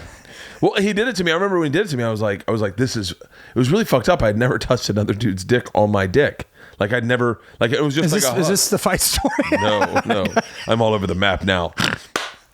And by the way, not to discount those two girls that were very traumatized by Louis jacking off in front of them in Aspen. All I'm saying is that when one of them told me the story, it was more like, can you fucking believe that? Yeah. It didn't seem, when she was recounting the story, that she had been super traumatized. So that's all I'm saying. Because I know that comes out shitty now. But when I heard the other thing too, if somebody's jerking off in front of you, I mean, you got a lot of time to walk out of the room unless he's like, hey, come here. Maybe. But again, you don't want to discount. You don't know what was going on. I don't know her. I don't know her and her friend. And I'm not just saying that to backpedal and play it safe. You don't know. I mean, that's why we have a due process. But, you know, I don't know if... Louis will be back. Louis will be back in a year. But what if he's going to release his own special? But what if he was a piece of shit? And you know, I don't know. We don't know. I don't know. I think he was when he was younger, when he was unhappily married. I'm saying I don't know the guy. You know, I'll be honest with you. I don't know him. Can I tell you something else? Yeah. I don't know. I've never seen any of his stand-up specials. I've seen a couple of bits of his. They're pretty good. I'm being honest. Yeah. I am kind of. You know, I know for a fact that there's a lot of pieces of shit out here in Hollywood. There's more pieces of shit than not. Abso-fucking-lutely. That's why when they take that holier than thou attitude, you're like, get the fuck out of here. I mean, I've literally been at parties with people doing cocaine and talking about the drug problems in South Central. Dude, you're part of the fucking problem. There are more problems out here, and that's why I said I just recently. Started saying to myself, like, just stop talking, Bert, and just listen to what's going on. It's like, just the idea that as a man, I would explain to a woman what it's like to be. But here's the other thing: you've got daughters. I've got nieces. Yeah. I'm surrounded by women. That's the other thing. There's not enough guys out here that would literally put a knife in a guy's throat for doing some shit like that. You know, don't they have older brothers? I would be very upset if someone jacked off in front of my daughter. Absolutely. Even if they laughed it off, I would still be very upset. I mean, you know, but at the same time, again, who knows, man? Who knows? I mean, I don't know. Yeah. Anyway, back to my fight story. The guy looked like Louis C.K. All right, go ahead. So I thought he knew me. And he's in a teal BMW, so I'm not super terrified of this. It's like the BMW 325. It's a dude in a teal BMW 325, so I'm not super threatened by him. He gets out of his car and he's staring at me, and he just starts saying something. I thought it was Louis, so I rolled the window down. I go, "What's up, buddy?" Like thinking, and then I hear him go, "Learn how to fucking drive," and I realize it's not Louis, and I go, "I'm sorry." And he goes, learn how to fucking drive. Fucking taking up 2 spots. This is at there's an outdoor area to this Starbucks where it's all tables and people are out having coffee. I'm at a red light. I put it in park. I get out. And this is also part of the groom. Despite the fact that I've never won a lot of fights, this is the grooming of the man I was as in Florida. Was like, hey man, you don't back down to shit. Like you just listen. The only way you lose is if you walk away. I had an expression. I'd rather spend a night in the hospital than a lifetime of losing sleep. Yeah. But I'll spend a lifetime of losing sleep over one night in the morgue. Right. You know what I mean? So, there's certain limits to that. But if you're just coming from the shoulder, chalk up the L. It's only skin. I put the car in park, and I got out of the car, and first thing I said was, I was just getting my bathing suit. as if that was gonna. You got a problem with that? Because that's all I was doing. I was just getting my bathing suit. Just getting my bathing suit, man. And he was like, now he feels like he's in the thing. He goes, hey, learn how to drive, asshole. And then I'm out of the car and I go, hey, why don't you come over here and show me the man you are? Come over here and prove you're a man. And now everyone that's out like side is like, oh, your turn, buddy. I go, come on and prove you're the man you are. Prove you're the man. I said something about like, prove you're the man that deserves to drive your boyfriend's car. And the fucking whole group's like, whoa. And this guy stood there and he sized me up and he sized himself up and he walked into the Starbucks.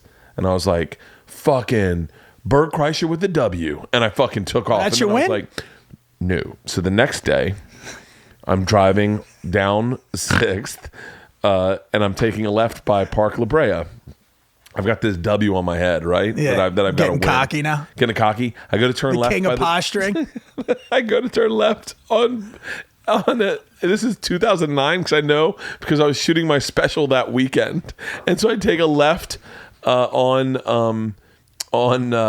right by the tar pits, and there's this guy walking really slow, and I go to take the left, and I don't realize he's in the middle of the crosswalk, and a car's coming, so I honk at him and I scare him. He's got a backpack on, and I scare him, and he goes, ugh, and he goes, fuck you.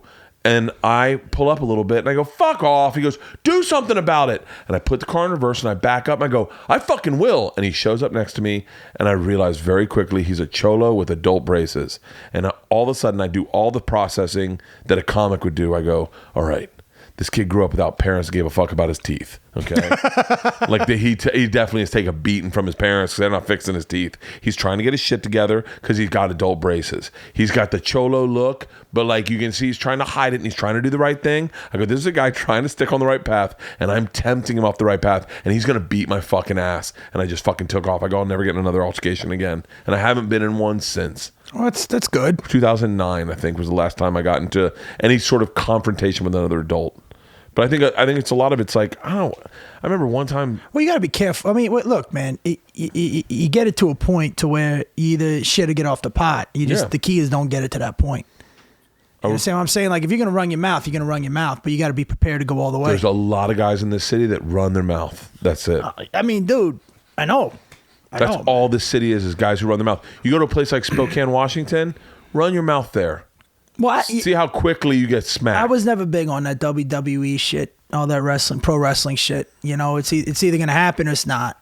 You know, you swing first, let the chips fall where they may. But you know, you gotta analyze the situation. You know what I mean? You also gotta. The problem with my friends is that you also have to take in consideration who's with you.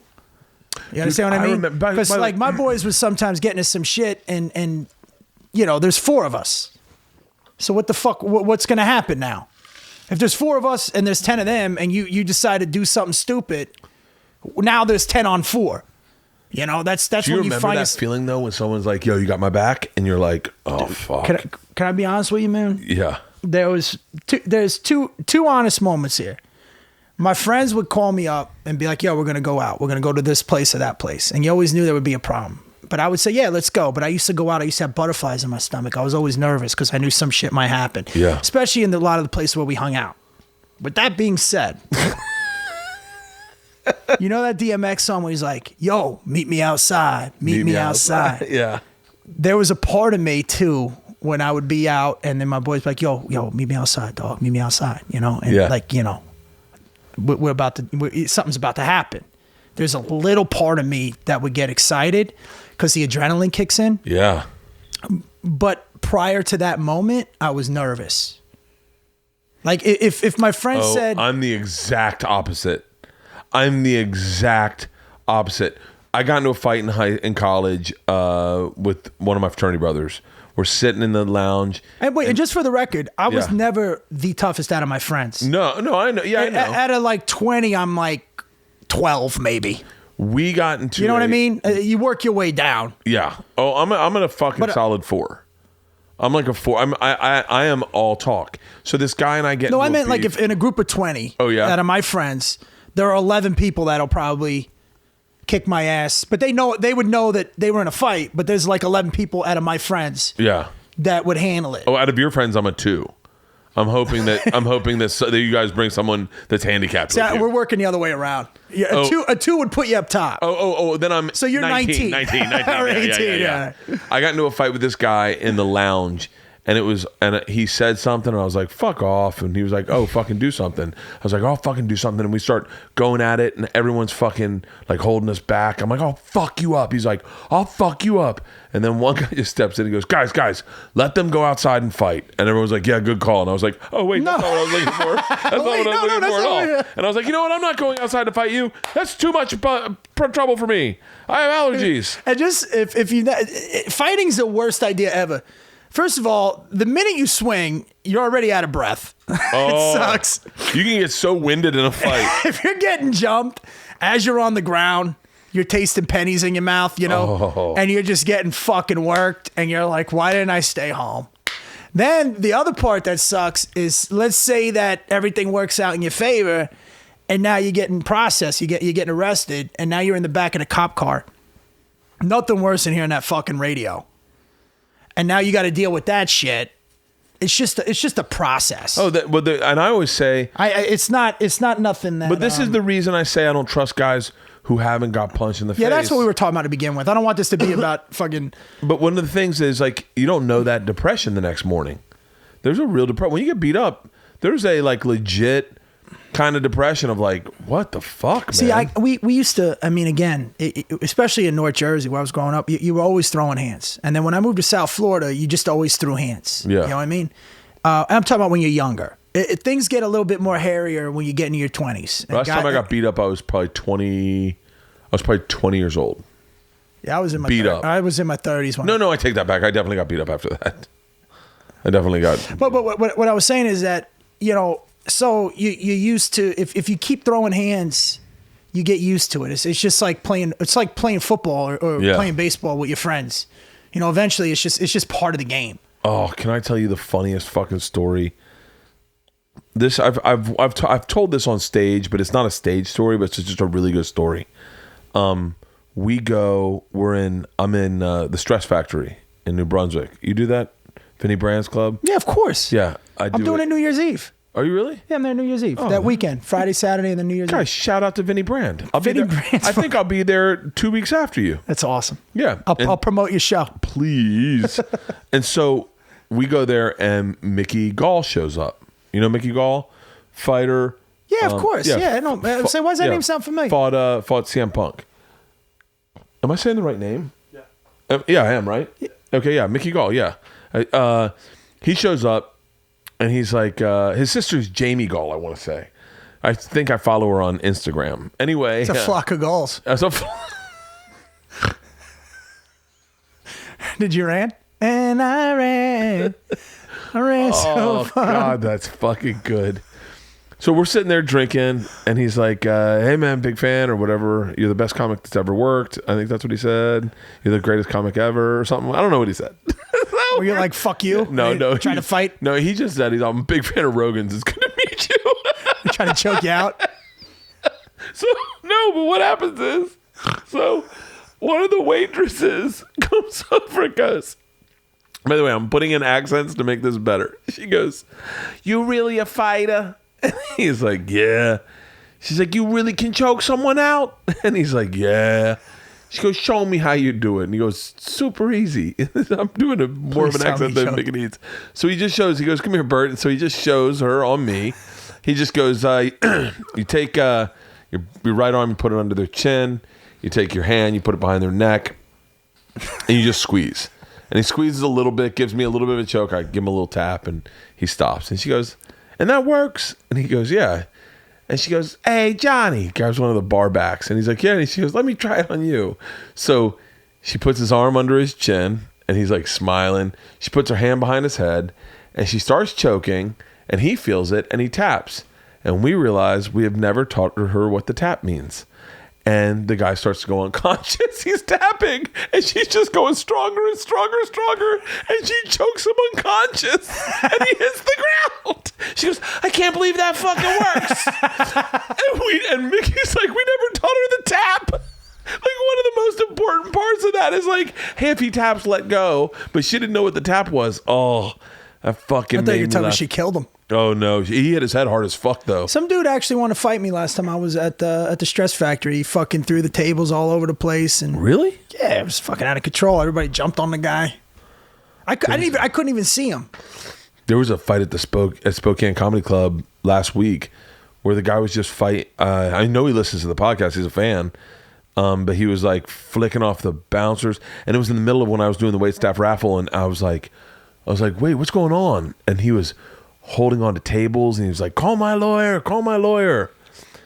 It's crazy. It's just saying how people come to comedy clubs and just... I don't understand how anyone can have a... like. Well, I mean, because there's alcohol. You know what I mean? And then the other thing is that, you know, it's just you and a mic, and they think they know you, and they want to talk to you, and then other people in the audience like, shut the fuck up, or the worst is, you know, people who just come there to be a dick. Which that happens. Well, I think there are some people that don't understand what a comedy club is. Like, I know for a fact, the first time I ever went to a comedy club, I was with my buddy Eddie Fernandez, and we were the bunch of people. Me and Eddie Fernandez took 2 dates, and we sat in the very front row. And Eddie's like, our job's to heckle them, and I was like, oh, okay. And this guy came out as this very opening joke, and he was like, something, something, something. And the punchline he said was, they're floating the river. Oh, no, not me. I have a styrofoam cooler. That was the punchline. Styrofoam cooler. And it fell flat. It was silent. And he kind of looked at the audience, not knowing what to do. And I looked at Eddie, just loud enough so everyone could hear. And I went, oh, styrofoam cooler. And everyone lost their shit laughing because I was making fun of his joke. And he looked at me and stared me with daggers. He's like, you motherfucker. And I was like, ooh, I don't think we're supposed to do that. Like, I don't think we're part of the show. And I didn't say anything at all. And then at the end of the show, I went up to him and I was like, hey, man, how do you become a comic? And he was like, go fuck yourself, and walked away from me. I was like, oh, I think I did the wrong thing that show. Well, you know, again, people don't understand that. You don't understand what a comedy show is, you Yeah. know? Unless you go when someone's like, hey, it's just him that talks. Like, there was a girl that loved me at one of my shows in Spokane, and she kept... Nothing worse than positive hecklers. She was just going... Because you can't be an asshole to them, and they don't know, they're, you know, if they're, you know, they're fans, not fans, we don't use it. They like your stuff, and they're yelling at you, and you're like, you know, okay, you do realize you're fucking the show up. She was like, tell the machine, and I was like, fine. At the end of the show, I tell the machine. I go, when I was 22 years old, I got involved with the Russian mafia. And she just goes, what? Like, trying to be like, what? Like, hey, guys, are we all hearing this, right? And I was like, and I thought she didn't hear me. So she was Abbott to your Costello? Yeah, and I go, when I was 22 years old, I got involved with the Russian mafia. I said it again. She went, oh my God, it's serious, guys. And I was like, wait, are you trying to help me? Or she's like, huh? Who's that? I go, you sound like fucking DMX. What? I go, just listen to the story. And she was like, oh, sorry. I was like, don't. Dude, I had a... the worst is like female bachelorette parties. Oh, they're the worst. So I had this one lady. Again, this was in the Midwest somewhere, and I just have a habit of not being specific on purpose. So there was like 14 of them, and this one lady was just talking through the opener set, the guest set, the feature set. You know, just being a fucking asshole. Yeah. And she was kind of a heavy set girl, but she had that dyed blonde hair. She was a big girl. Yeah. But she had that dyed blonde short hair, you know, that you see in like the South and the Midwest. So as soon as I came up, she started yelling something out. And all I said to her was, look, I know you've been talking through everybody's set. This ain't going to happen now. I'm not into the witty banner, just, you know. So she goes, well, then be funny. You know, they always say, well, say something funny. Yeah. And I go, okay, Ric Flair. I called her Ric Flair. Yeah. Right. And the guys just started laughing. Yeah. And then they all just started going, woo, like in the audience, right? So every time she opened her mouth, now I told her this. I said, look, I wanted to say Dusty Rhodes. That's what I was going to call her, Dusty Rhodes. But I go, I thought it might have been obscure. Like I was explaining to her verbally. Dusty Rhodes would have been the right one. Dusty Rhodes would have been the right early one. Ric Flair. Right. Before he lost the weight and got in the accident. You realize how specific? I know. Redneck bullshit. But it was the way, like, I wanted to call her Dusty Rhodes, but then I'm like, I don't want to, so I called you Ric Flair. Then I explained to her why I called her Ric Flair and not Dusty Rhodes. I go, you actually look more like Dusty Rhodes, but I was, you know. Oh, and she didn't even know who Dusty Rhodes is. She had no idea, right? Oh, that's so great. So now she was being such a cunt, and I use that word affectionately. or whatever. She was a fucking asshole. She was such an asshole that later on after the show, she was getting thrown out of another bar. So half the table it was a bachelorette party. There was one to the left that was full, and then she was to the one to the right. So I told her, I said, look, we're done. And the audience just kept with the woo, right? Right. I mean, there was like 300 people there, and they all kept doing it. So now she's getting fucking upset.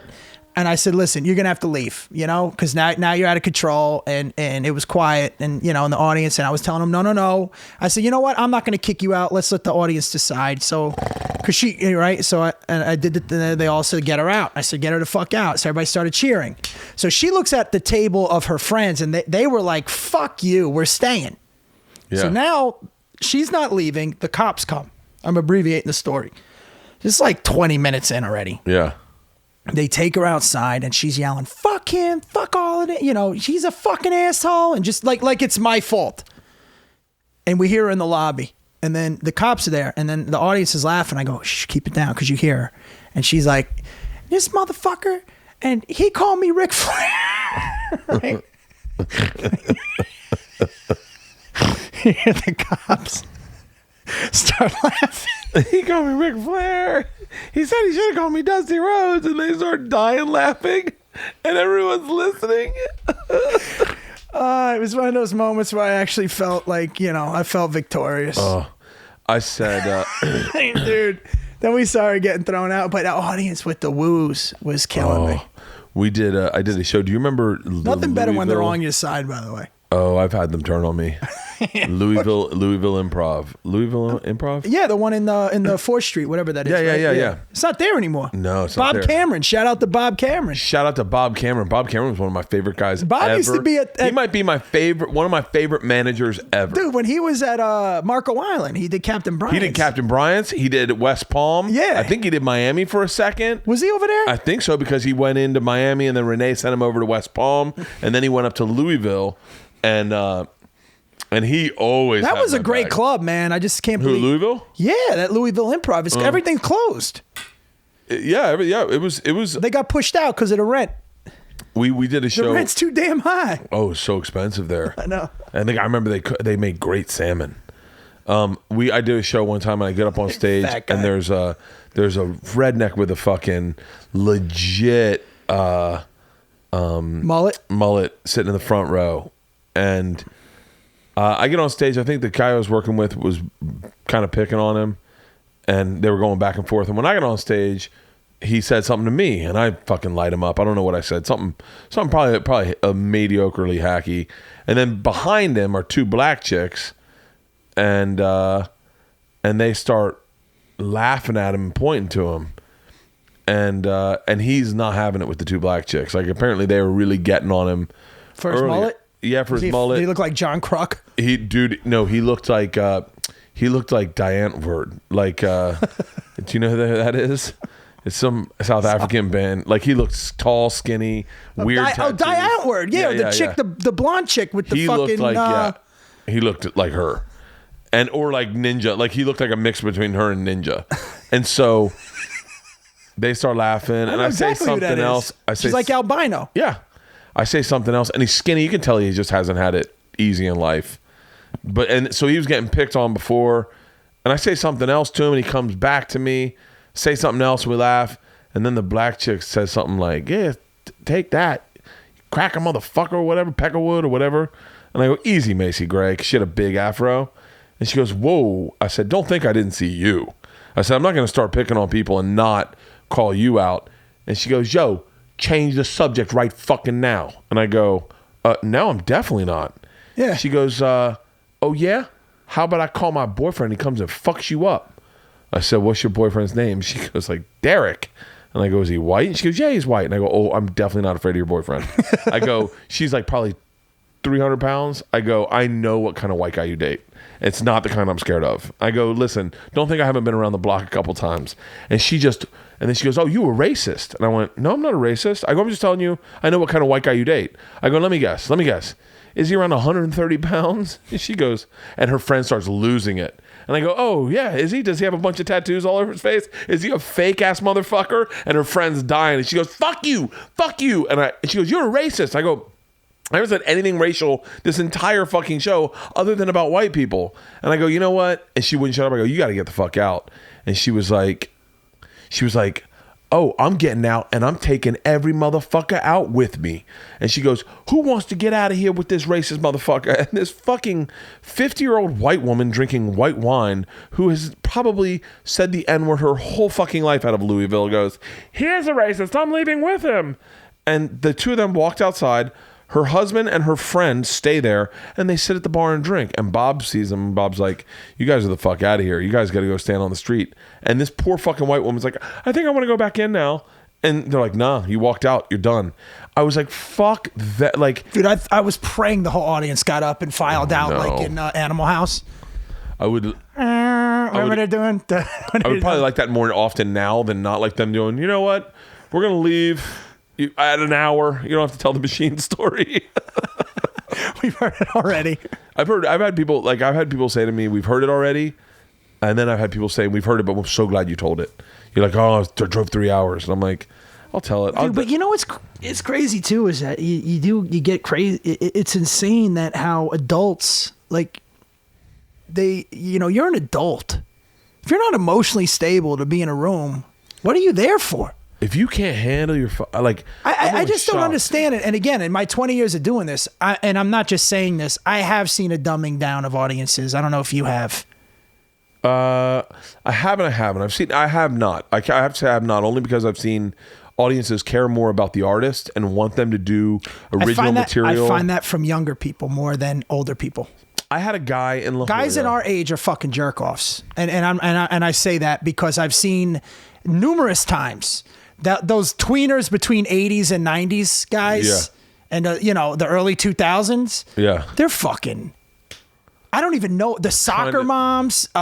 Tripoli has a great soccer mom story in La Jolla. Tripoli's got some of my best burn it to the ground stories ever. Give a fuck. Him and Nick DiPaolo. Nick DiPaolo has the best. Burn it to the ground? You know the time that Nick DiPaolo was getting heckled by a bachelorette party?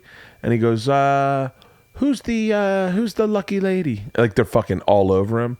And they're like, she is. And he goes, tomorrow when you put your deodorant on, I hope you find a lump. And the fucking place, the whole club turns on him. Really? And they had to keep him in the green room for like 3 hours because they were waiting outside for him. I hope tomorrow when you put your deodorant on, you find a lump. All right. Hey, who in here has kids?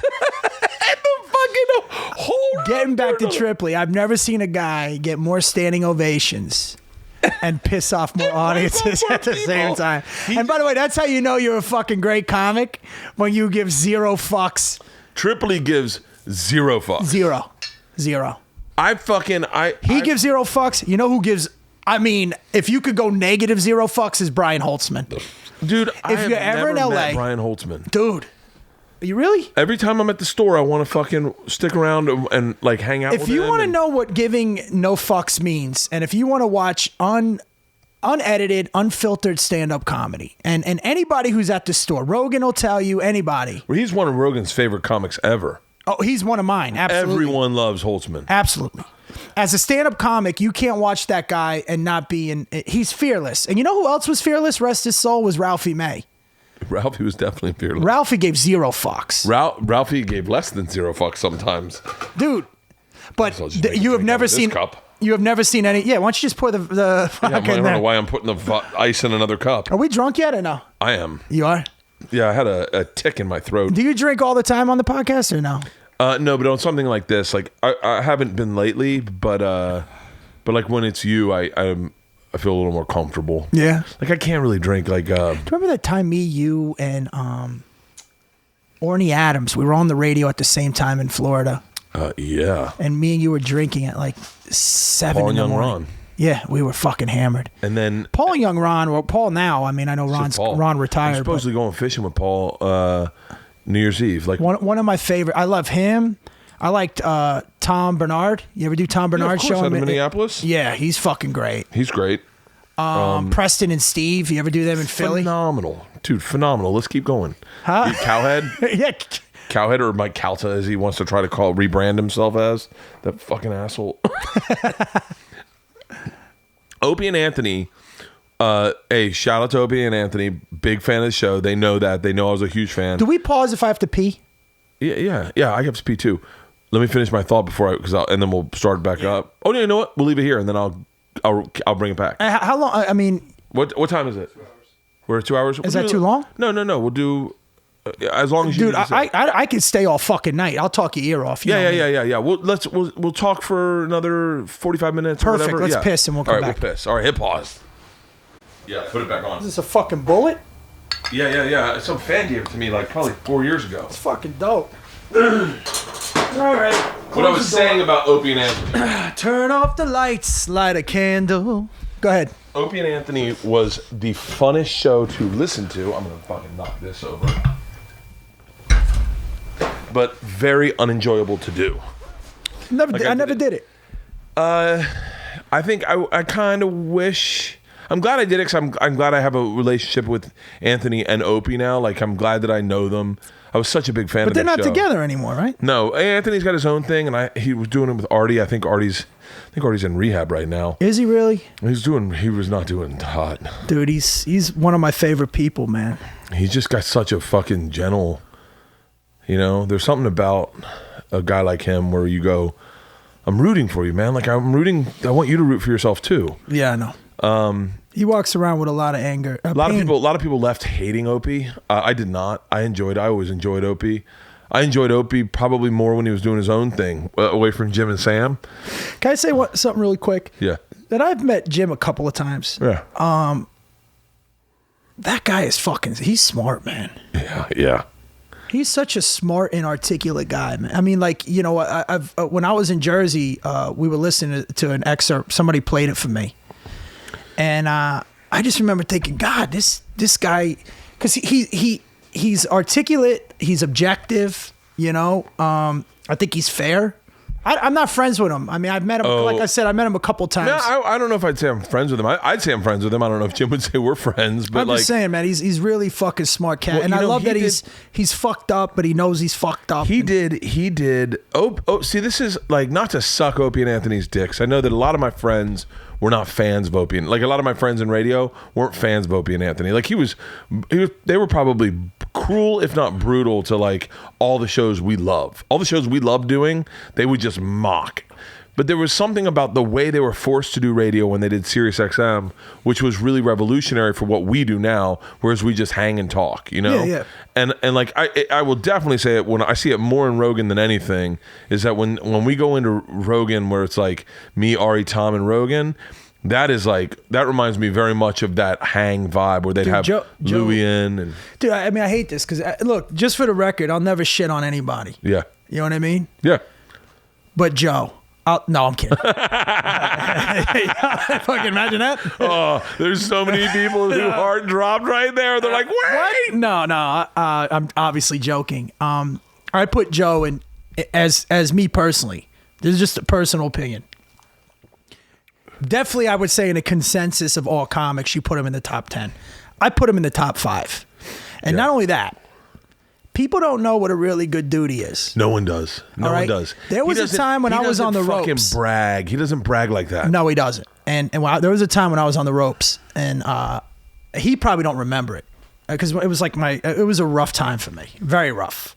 And me, him, and Bobby Lee, and there was another comic, the younger guy. I don't remember who that other guy was. We went out to Toy one time, and he knew I was a little bit in a situation, and I doubt he even remembers it. But you know how things stick out to you? Oh yeah. You know what I mean? Like, you know when people do things for you and it sticks out to you? Dude, I'll go. We'll do the same for times Joe did shit for me. Keep going. Well, he offered, he said, look, if you need anything, you know, a little cash wise, whatever it may be. And again, I didn't take him up on it. Yeah. He didn't have to do that. Yeah. You know, the other thing about him is when you watch him work, he's another guy, like we were talking about his bits, you get inspired by him, man. You know, and he's really a good dude. Like I always have he's like he was one of my favorite guys. He's a store guy through and through. If you know how like Magic epitomized the Lakers. You know what I'm saying? Like you think Jordan, Joe is the store. He is the fucking store, man. Store. He's the store of our generation. I mean, he's a little before me. He's more like, you know, he's like the older brother type age. Where like him. He's definitely because we're the same class. He's definitely just a little age wise older than us. Not much age wise, but stand up wise, he's way above us. He's like fucking light years. It's like Bert too. He's in them. Yeah, him, Bert, Stanhope. They're all the same age. Like they're only like a few years older than us, like 5 years older than us. But they're all like in their masters, in their doctorate program. Keep going. No, never mind. Say it. No, it doesn't matter. I don't want to hear it. No, it was about when I was talking about that America going to a bar bit that I've had a couple people go, you're doing fucking Louis bits, not Louis, Collins bit. Yeah. Doug actually helped me with that in the beginning. It was in like 05 or 06. We were doing a shitty room called the Bitter Redhead that Patrick Keane used to run.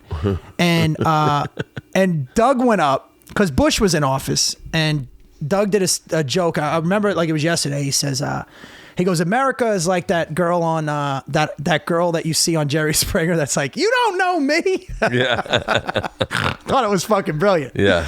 But I countered it. I followed him and I said, I think it's just a difference. I think America's that hot chick that walks in the bar and everybody hates her because she's hot, you know? Yeah. So then we got off and we started talking. He's like, you know, you should elaborate on that. You should talk about, and by the way, for you listening, that's not a comic. Comics don't give a fuck about any point of view other than what could make a good joke great. Yeah. You know what I mean? Yeah. And I don't think Doug remembers this either. Again, this is a younger comic looking up. And then later on, he was like, you should elaborate and discuss on what each country is. And then Mick Betancourt, you remember Mick? You know Mick? Who's a fucking great... What's he doing? He's fucking running shows, dude. He's writing on shows. I was on the podcast a long time ago. Dude, he has his... an interesting life. Yeah, he did. That's where we bonded. God, Mick, if you're listening, please forgive me. I can't remember the name of your podcast, but it's fucking dope. Oh, will you look at it? Can you tell me the name of Mick Betancourt's podcast? Something in before the... No, that's Jerry Ferrara's. It's MIC Betancourt. MICK, right? No, I think it's MIC. No, that's Mike. No, I want to say it's MIC. Is that TCC education you fucking throwing out? I want to say it's MIC. It's MICK. No, I want to say it's... I only want to say that because I think I wrote his name in the description of my podcast. It can't be MIC. That's fake. I'm fucking... I want to find out. The last thing I was Googling was the girl who was in Jumanji. She is fucking gorgeous. And I was like, I don't know who she is. And she was a great actress. And then both my daughters were like, Dad, she was in Guardians of the Galaxy. I was like, what? MIC. What I was talking about. Oh, and then Mick was like, you should act it out. Anyways, getting back to the Rogan thing. I forgot what I was saying now. Now I feel like I'm It's MICK, you're right. jacking dicks. It's MICK. I just No. I don't mind jacking dicks every now and then. Well, here's the thing, man. I have no problem showing respect. Like same thing with Ari. You got to. I mean, again, these are just for the listeners. These are my friends. These are people that I'm friends with. You know what I mean? I'm looking for his mixed podcast. I can't find it. But Ari, is it called Mick Betancourt Show? That's his podcast. It used to be called something else. But anyways, he's the one that told me to act it out. But that's what made me think of it because Doug was the one that helped me in the beginning with that. Oh, Joe. Talking about Joe offering help. And people don't know. Because you know what it is? With Joe, because he's such an athlete and an alpha male and fucking smart, people think he's a dick or he's not. He's nowhere even near that shit, man. He's the exact opposite. He's the exact opposite of what people used to fucking paint him out to be. And he's one of the guys I respect. And Bert too. He's him and Burr. Can I tell you what Bert did for me? But please, go ahead. No. I'd rather hear what you have to say. Now you know I'm drunk when I start fucking talking about all the favors that people did for me. Burr, once again, we'll go tit for tat. And I've said this a number of times on the podcast. I think Burr is a great, in my opinion. I put Joe top 5. I think Burr is probably of all time.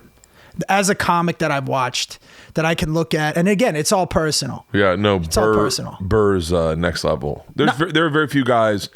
There are very few guys where I slide in the room to watch what they do. Absolutely. But and by the way, there are guys I won't do it because I am afraid that I will pick up their cadence or pick up their style. Like, really? Yeah. Tommy Johnigan was the first person that pointed that out to me.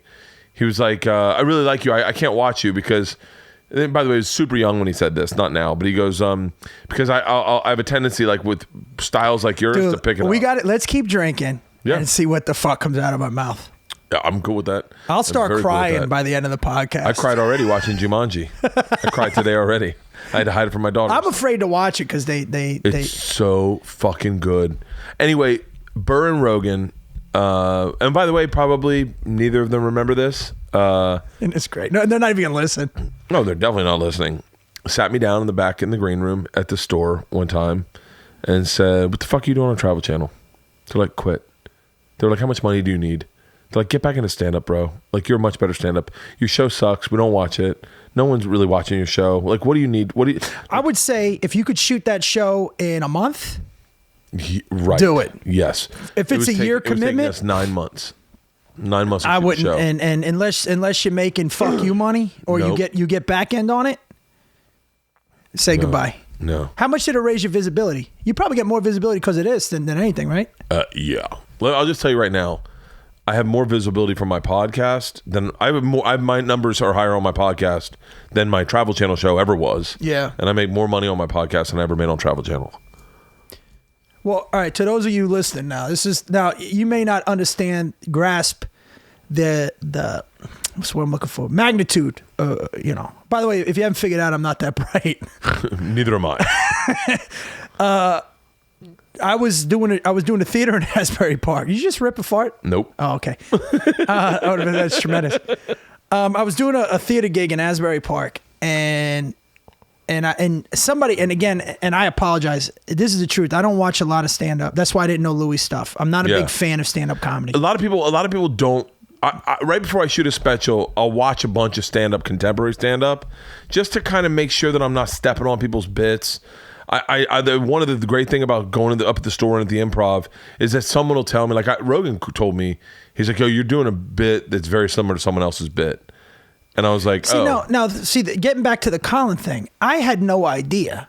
Yeah, but I don't want to put it on a special knowing that someone else has already done it. I had recorded mine afterward. I got accused later on, and people may not even know about it, but accusations come from fans. Real comics know who steals and who don't. And I put Colin in my top 10. Like, I don't steal, and no just one for the thinks record, I steal, I'm not backpedaling. I don't give a fuck. Yeah, but I'm not accusing him of taking my bit. Not at all. Right. Not even close. And I don't think Colin would do the same to you. No, no, he wouldn't. But it's the internet guys who just start. Yeah, like a couple people like, "Oh, he's a heck. I seen him doing Colin's bit word for word." I go, first of all, this was a while ago, so that's why I try to stay away from those fucking bits. Because there's so many bits. I didn't know anybody. I was writing this bit for fucking years. No, but we're also 3 years. But you were also younger then. Yeah, absolutely. It was like I think that fucking 07. I wrote the fucking 06, 07. Like you get older and you start going like, and the bit I had that Joe has texted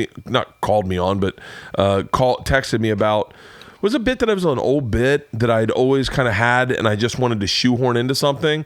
Sadly, I found the perfect place to shoehorn it into, and I can't do it because I go, it is kind of similar to, it is, I mean, it's similar. It's not the same bit, but it's remotely similar.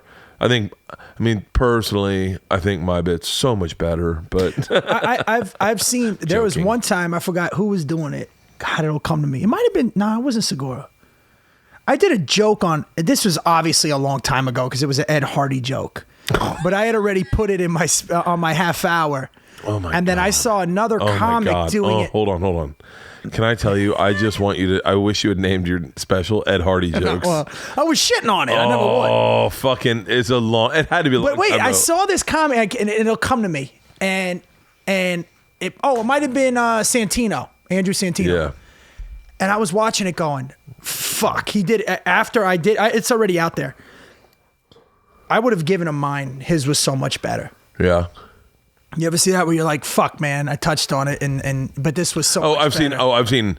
I've had premises where I watch Bill do the premise, and I go, "Oh, God damn it!" I'm like, I'm so glad I didn't even try that on stage.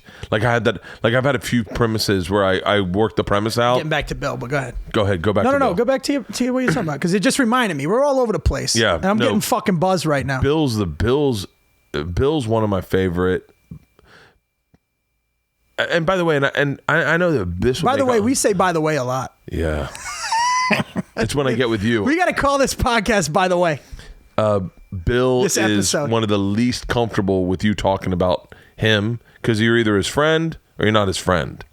And I don't think Bill respects a ton of people that love his stand-up. He's just like, yeah, whatever, dude. Let me tell you what he did. And again, getting back to the other point, people that aren't in our business don't understand the magnitude of this favor, right?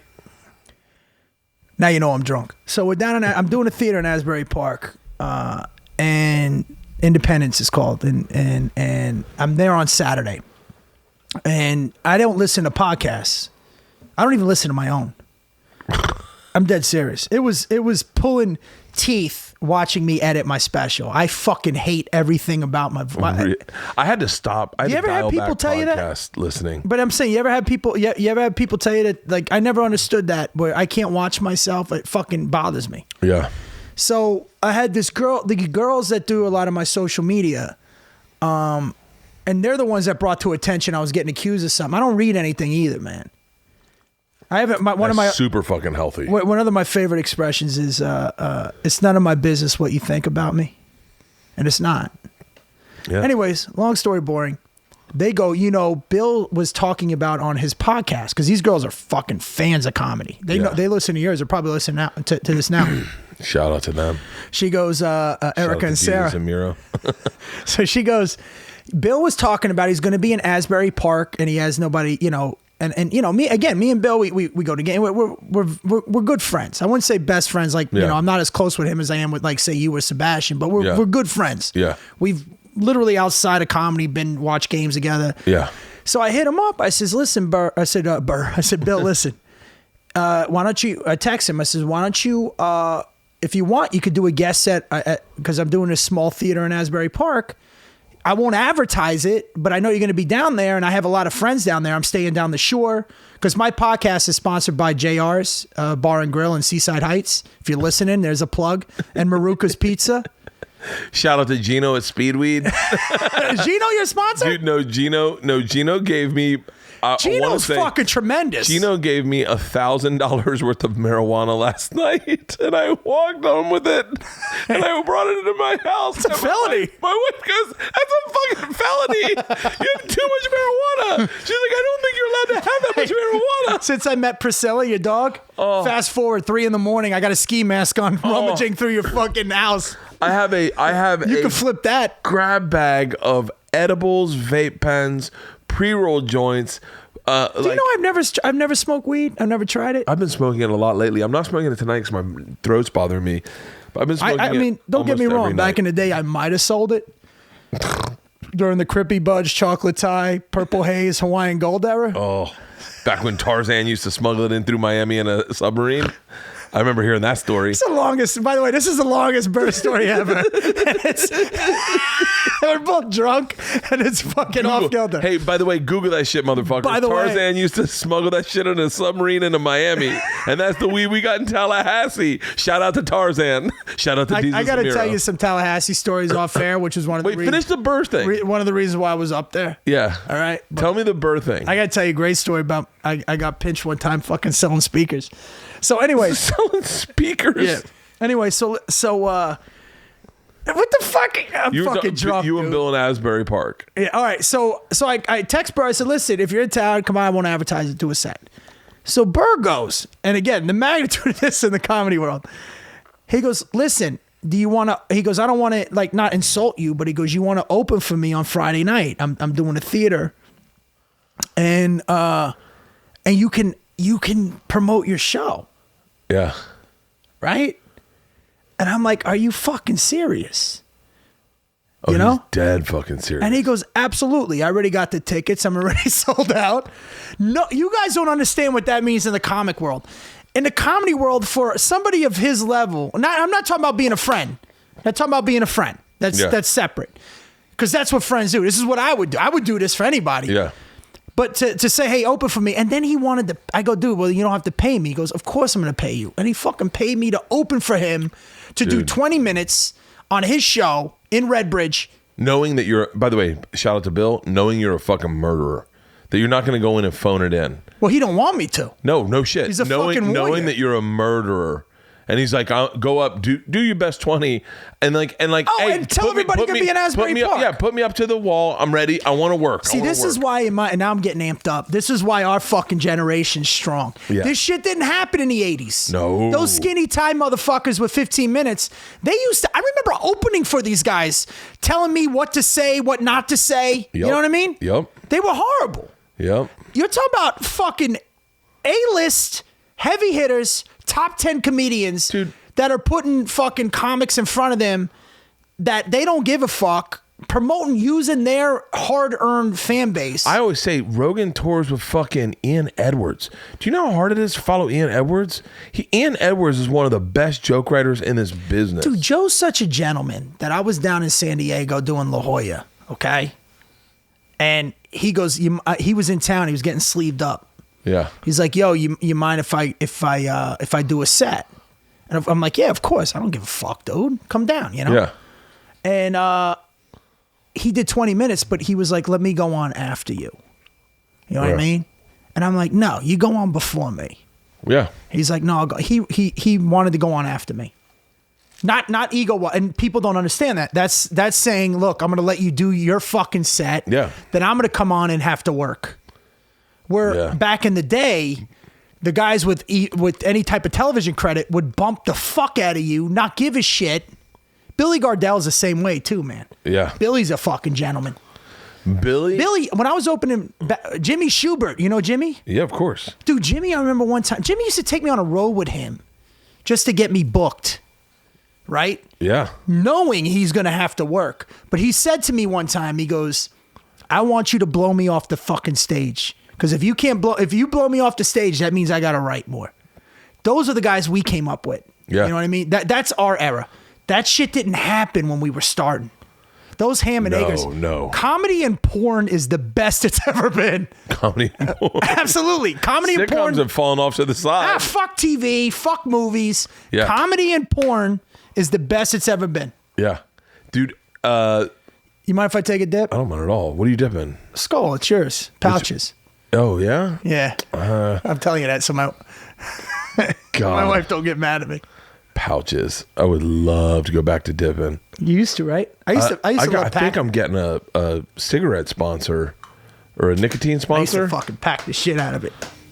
The thing I was like, lately I have, the last 2 nights at the store that I've been there, my spot at the OR, I've never been able to make the spot, meaning like I'm doing spots in the main room or the belly room, and I've had to flip-flop with Rogan. They put me in front of Rogan every time, and I've had to follow Rogan. And every time I go, no, I'm up for the challenge.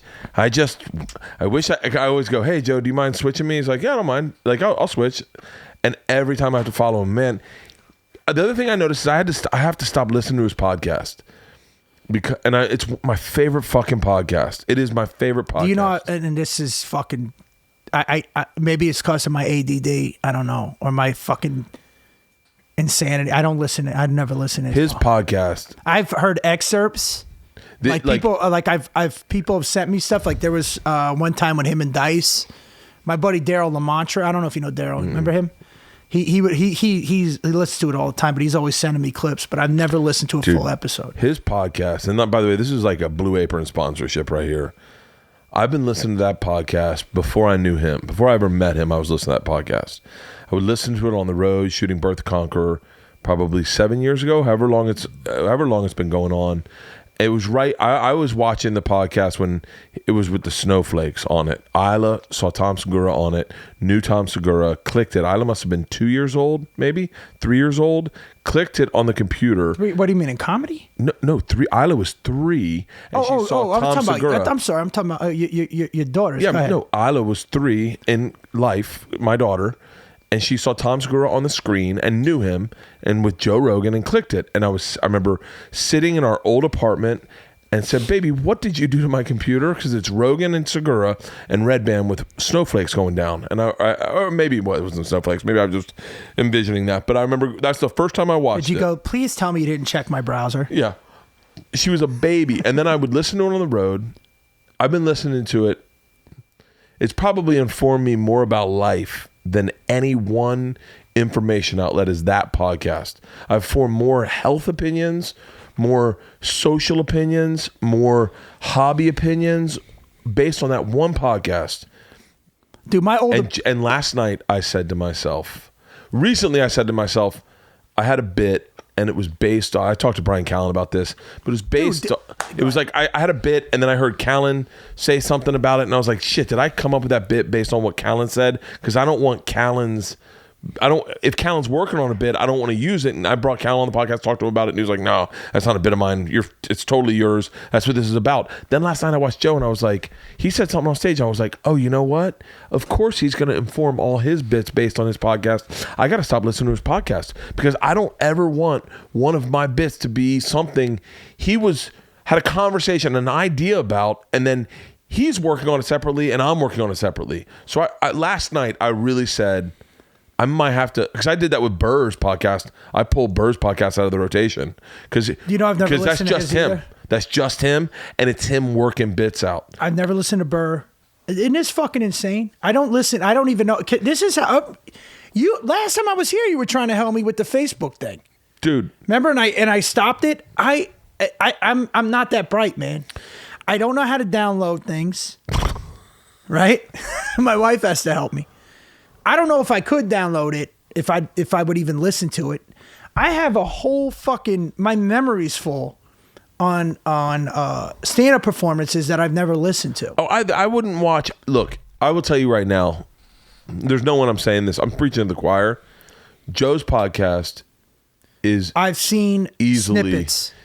Dude, I could just watch snippets. I listened to the whole thing, beginning to end, almost every episode. The one with just did one with Rhonda Patrick, and I was like, I'm dying to watch. Those ones are safe for me because he's not working bits out. It's about health, and I like listening to her. Now, again, man, I'm not. Rhonda Patrick, is that the right name? Yes, that's Rhonda. You talked to Rhonda Patrick. She's all about health and fitness, and she had this. Her and Rogan talked recently, maybe like 4 months ago, about obesity and the 5 lies about obesity they tell you is that it helps fight off diseases, but it does cause more cancer. And so, like stuff like that inspires me. Cameron Haynes, Adam Greentree, Remy Warren, like all the fucking hunters. I love listening to them talk about hunting. Who's that? They're all fucking hunters, and those are really They're informative. Well, wait, podcasts. don't you think it's sad? Like I don't know any of that shit, man. No, I don't think it's sad. I think it's sad that I know all that shit. No, I'm in my own little fucking. No, I think it's sad that I know. I like Gary V. I know who that is. Oh, he's great. I met him through Rogan. I love that. Listen guy. to him on the first time on Rogan, and I was like, Dad owned a wine shop, a liquor store. Wait, got into this? Shut the fuck up. I like Ben Shapiro. Ben Shapiro's great. Found him through Rogan. I like the Young Turks. Ergay Sayak, whatever his name is. Who's that? That's the big guy, right? Yeah, Anna Gasparian or whatever. I like that chick. That's the one that just addressed the Democrats, right? Anna, what's her name? Do you know the name? Anna, the girl that is on Young Turks. Yeah, I met her through Rogan. By the way, maybe that's my news outlet is fucking Rogan because I listen to it. I listen to it on planes, man. I'm on planes. Fucking Anna Gasparian. Now the other guy we're not mentioning, then I consider these guys big brothers at the store is fucking Joe Diaz. I consider Joey Diaz as, and you know, it's so funny because Joey's. I've been on his podcast twice. I've never been on Rogan, but I've been on. Yeah, never. I've been on Joe's twice. I've been on Callan. Callan's not only one of my closest friends, but I think he's one of the most. Dude, his stand up. Callan is so unique embodiment of comedy, in my opinion. Dude, he's such a funny dude. There's parts of him where I identify with him so much. If people said to me, "Who's your clique?" It's Sebastian, Caparulo.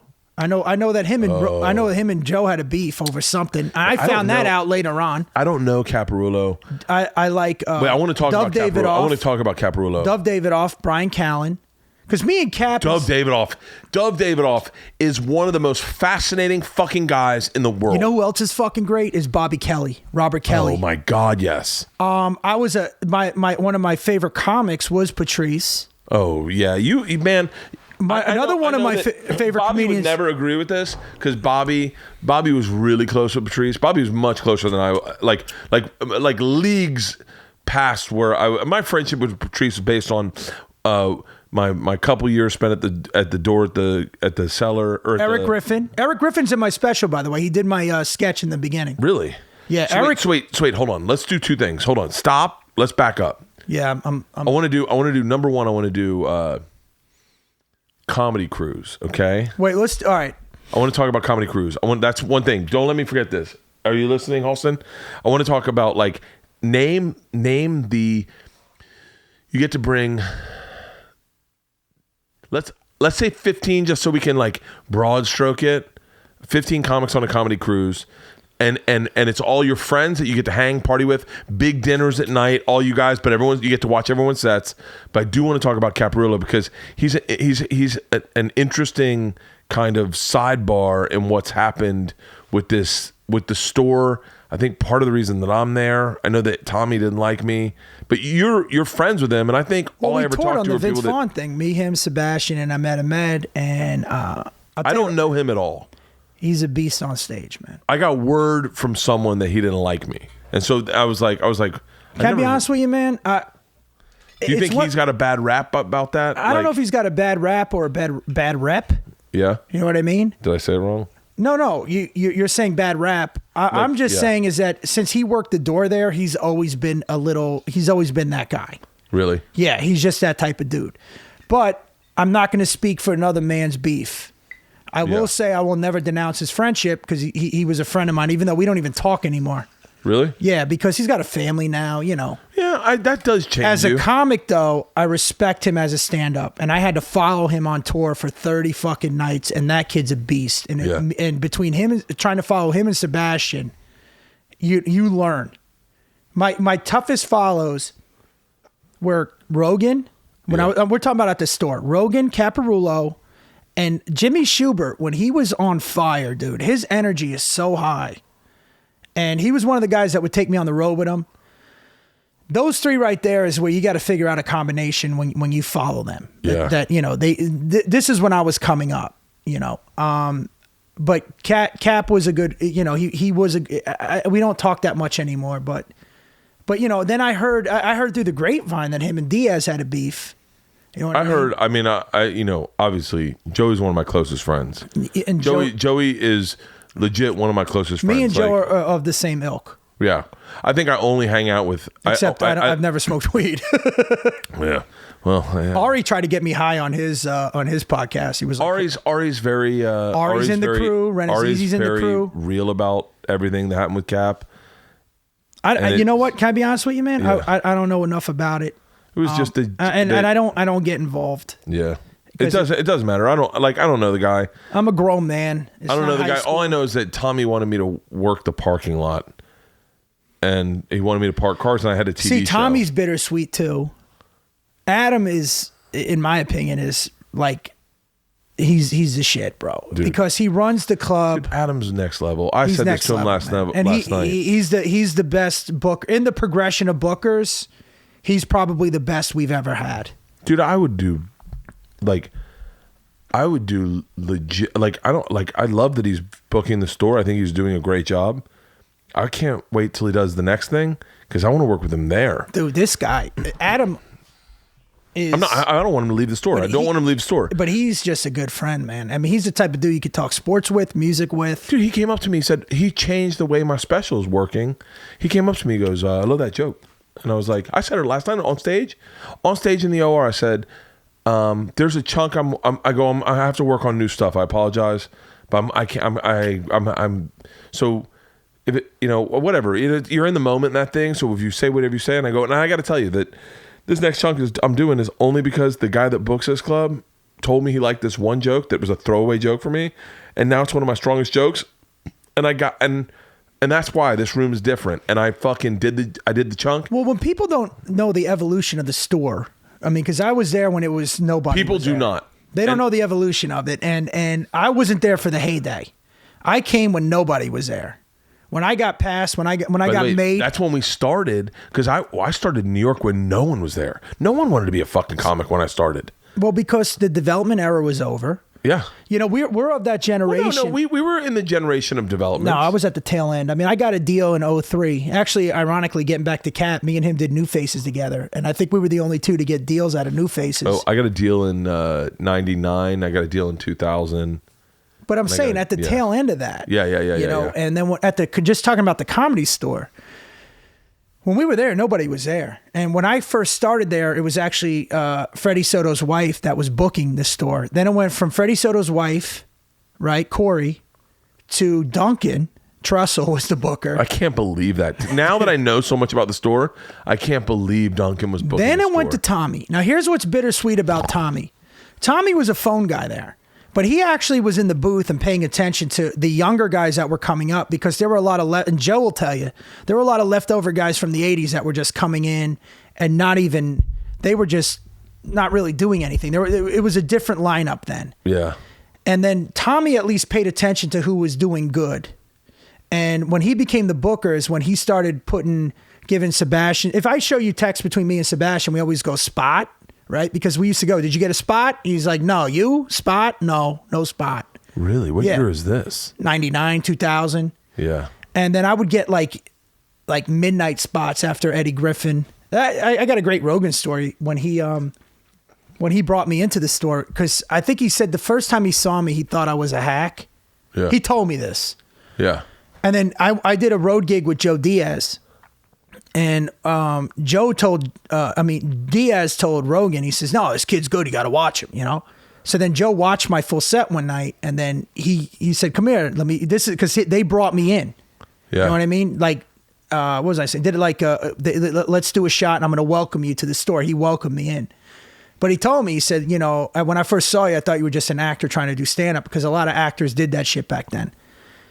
And he, he's like, here's a shot, because Joe told me to watch you, and then ever since then I was like, I felt like, wow, because I respected him. There were certain comics I watched that, like Mitch Mulaney. Remember Mitch? I remember Mitch Mulaney. Rest his soul. Died from diabetes, right? Yeah, I used to watch Mitch and be like, that was more of my ilk. Joe Diaz is more of my ilk. Yeah. Because if I could do the high school analogy, the Comedy Store was like those guys that graduated high school and still were hanging out at parties.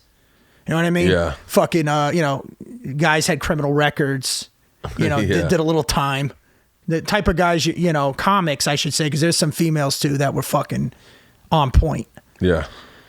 Handler, Chelsea was a store comic. Leslie Jones is a fucking store comic. Eliza's a store comic. Whitney's a store comic, Andy Letterman, I love. I like all those people. Natasha. But when we were coming up, nobody came to the store. It got disrespected. Yeah. The Improv were like the student council kids. That was where I was at. Right. But there was like guys like you and Schwartzen that, There were guys that partied. Even Zach. Zach was what? Zach's, we had a fun time over the Improv at the time. And then there was the Laugh Factory guys that could go to any high school party. Yeah, well, I don't know about that. You had Butch Bradley. I love Butch. You had Mitch Mulaney. I did not know Mitch. Alonzo Bowden. Yeah. Alonzo. Okay. You're changing my mind. Yeah, you had Dane at that time. Dane was a monster. Still is a monster. But then there was that Club Dublin's every Tuesday night. Oh. That Jay Davis and Ahmed booked. And that was, so when you went to the store, nobody was there. When you went to the Improv, it was all industry controlled. And then the Laugh Factory was Jamie's baby, which still is. Jamie Masada, who I put him up there with the legendary club owners. He's up there. Oh, abso-fucking-lutely, man. Absolutely. But at Dublin's, it was like an all-star game. Dude. Because the industry was in the room, but they didn't control it. They were all the way in the back. It was all young Hollywood, actors, wannabe You actors. never even heard of Dublin's, did you? Oh, I'm talking to Halston in the back. Dude. They did a documentary on it. No. Yeah, they're doing one now. Jay Davis and Ahmed are doing it. So when you were there, Did they tape those shows? There are there are tapes of that. Oh. So, but when you did Dublin's, it was the best of the store guys, best of the Laugh Factory guys, best of the improv guys, and that was our monumental show for at least 4 years. To do that show, you had to bring it, and if you didn't bring it, you would eat shit. They didn't give a fuck about your credits. You know what I mean? And Dane owned that room. Dane owned it. Mitch Mulaney owned it. No, Dane owned that because room. he used to. Dane owned that room. I watched him go up on stage one night. That room made Dane. That room made Dane. I remember. See, people don't know this about Dane though. Dane went from doing like 14 club dates a year, A-list rooms, to fucking theaters. To stadiums. Yeah, to stadiums. It was overnight because he was really the first of the MySpace, internet guys. I have great Dane stories. But what happened with our generation, I just want to make this point because I'm long-winded, is that we were in the generation where, I think we ran out the tape. That's okay. Keep going. We'll catch that up. We were in the generation where, end of the development era. Don't worry about it. Then just put pictures or our face up. Yeah, just put pictures. Yeah. End of the development era. This was our generation because I'm only a year ahead of you. We were the end of the development era. Beginning of the reality show era. Yeah. And in the middle of the internet era. Okay. Yeah. So there was like 10 years, 11 years where stand-ups weren't really, we were forced to marinate in this art form. Grab that card and upload it now. Grab that card and upload it. Just in case we go for like 30 more minutes, we'll get you last 15 minutes. Can you do that? Is that possible? Or we got to wrap it up. No, we don't have to wrap it up. No, because I'm really in a fucking zone right now. Oh, is my family home? So anyways, getting back to the point. So you ever read that book, Outliers? Yeah, of course. Where it's about timing? Yeah. Our generation isn't really starting to pop until now. Right? Oh, yeah, because yeah. that 10-year period where we were in our late 20s, early 30s, it wasn't that great to be a stand-up. No. You know what I mean? Because there was nobody in the clubs anymore. Everybody was doing reality shows and there wasn't that many sitcoms being developed. They were trying to develop them, but nothing really popped. Don't worry about that card. Don't worry about the card. Just let it be. We'll keep going, and then we're only going to do like 15 more minutes. You got to get out of here. But like, no, I don't have to get anywhere, I can talk to you forever, dude. I'm flying out tomorrow night. I'm good. To Ohio. I'm doing the Kent stages on Saturday night. I got a gig, and my wife's family's in Ohio. Where in Ohio? Cleveland area. Okay. Anyways, the point being is that our generation was forced to marinate, but Dublin's. If you went to Dublin's on a Tuesday night in that early 2000s. It was everybody was there. That's how I got the Vince Vaughn tour. Vince used to come. I met fucking Keanu Reeves was there. Justin Timberlake when he was dating Britney Spears. DMX was there one night. I was shooting pool with him. Dude, it was just a fucking crazy time. That was a crazy time. I remember. But you didn't see producers and writers. Nobody was in the clubs. They were all fucking trying to develop the next fucking great. Trying to do shows, but it wasn't really buying. They were trying to be. That was when old Hollywood was still in charge, and I think. Is this stuff boring? No, not to me. No, not to us. No, but you know what I said? Well, I remember a long time ago. I was talking to Joe. Joe was like, I want to do a pool show, and I was like, I'd watch it. And he was like, yeah, but I don't know if people watch pool shows. By the way, not to like. Isn't he like a pool shark? He's a pool shark, and I was like, Joe, I gotta be honest with you, man. I like you because you're passionate about shit. I go, whatever you're passionate about, I'll watch because I like it. I'm not a hunter. I don't hunt. I've never hunted in my life. But I know these hunters are the top of their line. I know these ultra marathoners because they're the top of the fucking class because Joe has them all. I think I could kill a person before I could kill an animal. Isn't that weird? It's so funny.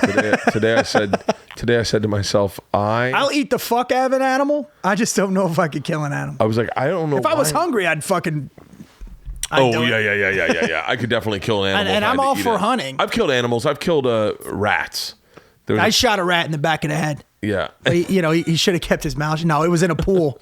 I took a BB gun when I was a kid. Oh, really? That's the worst place to kill a rat. I know, because the blood went in the pool and they had to drain the pool. But it was in I lived in an apartment complex. Yeah. You can hunt rats in my backyard. Not anymore now that we have a pool. But we have a gun in the back, like a air rifle. That's what I killed it with, a BB gun. Yeah, and I would hunt rats. They'd be crawling across the wires, and I just shoot them into my neighbor's yard. Because if you shoot them from this angle, they go into my neighbor's yard. I got to. Oh, never mind. Wait. No, I was gonna say I got a great Tallahassee story. When I used to work at the Moon, I was a bouncer there. Wait, were you a bouncer at CPA as well on Wednesday nights? Ooh, yeah. Club Park Avenue. Yeah, it's the first place I ever did ecstasy. Really? Yep. People used to fuck on the dance floor. We had to throw somebody out there having full blown sex. That place was crazy. I was with this girl. I think her name was Kaylee, and Ben Carr. Maybe I shouldn't say everyone's names. And we were all doing ecstasy. It was the first time I ever did it, and I was blowing up. I was like, I felt so good, and everyone was like rubbing my back, and I was just like, ah. Well, dude, listen, man. I was washing dishes, and I was a short order cook at Hooters on Monroe. Oh my God. And then I was bouncing I had 3 jobs, and I was bouncing at the Moon and at CPA. I was taking like 1 class at TCC. Yeah. Then I had my little side businesses. Okay. So I kept working doubles. It was like 3 days, 4 days. And I never called my mom. Right? She would leave messages on the answer machine, but it would be like I'd get home late and I just forgot to call her. Yeah. Long story boring. I'm at the Moon and we had our radios. I was upstairs and these cops came to the Moon. They're like, we're looking for Bret. Do you guys know Bret Ernst? Does he work here? So one of my friends' radios, he goes, yo, there's like two cops here asking for you. Yeah. So I start panicking. I'm like, oh shit, right? So I go out, I sneak downstairs and I go out the side door and I'm running towards my car. Like I'm walking fast towards my car. There was a cop outside. He goes, hey. And he goes, and I go, what? And I looked suspicious. He goes, yo, where are you going? I said, I'm going to my car. I was going to get a 10. Yeah. He goes, yeah? And I go, yeah. He goes, what's your name? And I go, it's Bret. Why? So he goes on his radio, right? I go in. Long story boring, they got me downstairs. And they're talking to me. They're like, yo, why were you leaving? I go, I wasn't leaving. I was going to the car to get a 10. You know what I mean? And in my mind, I'm thinking, what the fuck? What's going on? Yeah. Because like I said, I had a couple side businesses up there. So they're asking me all these questions and I'm getting nervous, but I'm not showing. I'm like, what the fuck do you guys want? Yeah. True story. They go, your mom called the police.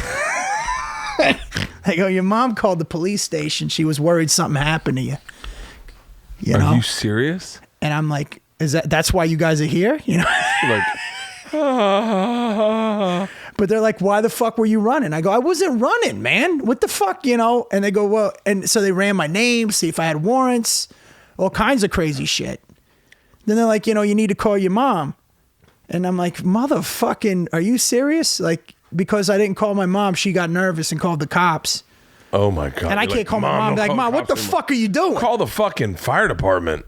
But then the guy, little Gary was his name. He was a cop in Tallahassee. Do you remember Greg? Big guy. He was at every door. He worked every door in Tallahassee at that time period. He worked the door at the Moon. He worked at CPA. He worked everywhere. Yeah, that I thought I did something. I thought I was going for something stupid. Yeah, I've had those. Imagine getting pinched because you didn't call your mom. I couldn't call her and be like, Ma, you can't call the cops. I had speakers in my house. I had fucking all kinds of shit. Speakers.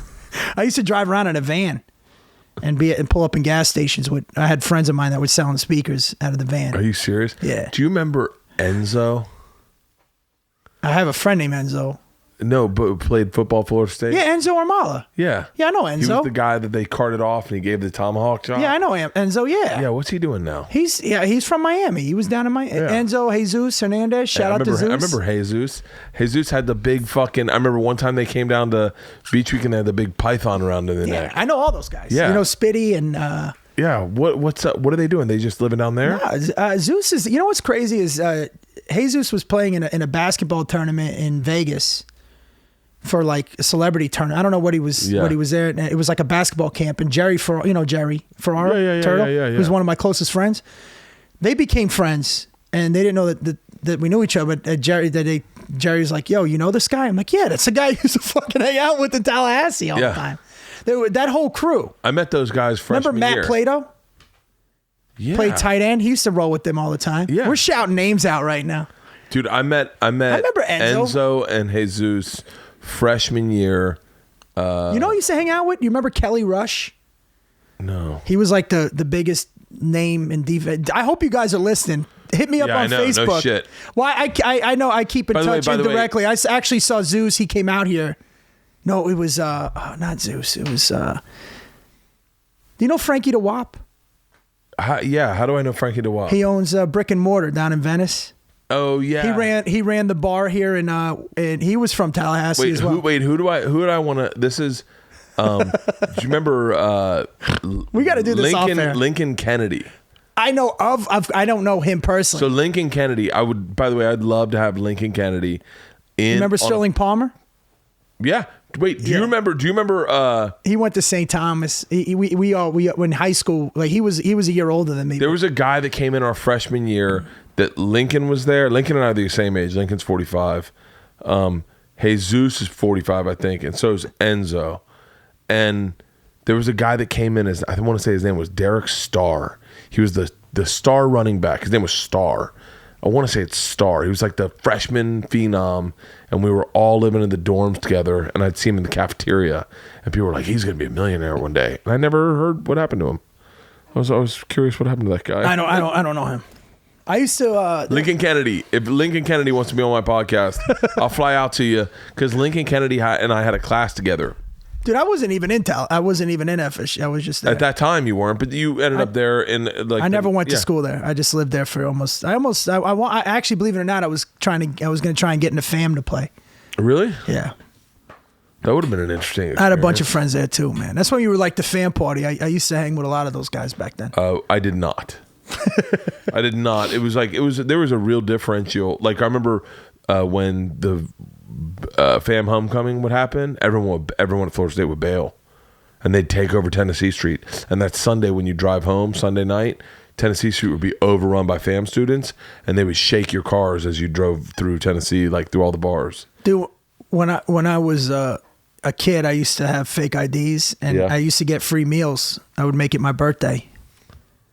You get free meals, and Bobby Rubino's down there, and like if I needed a free meal. Yeah.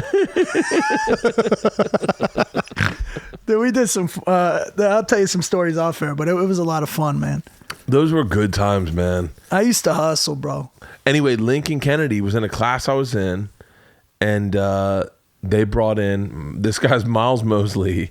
Miles, I think, was put into the black. They had a black English class and a white English class.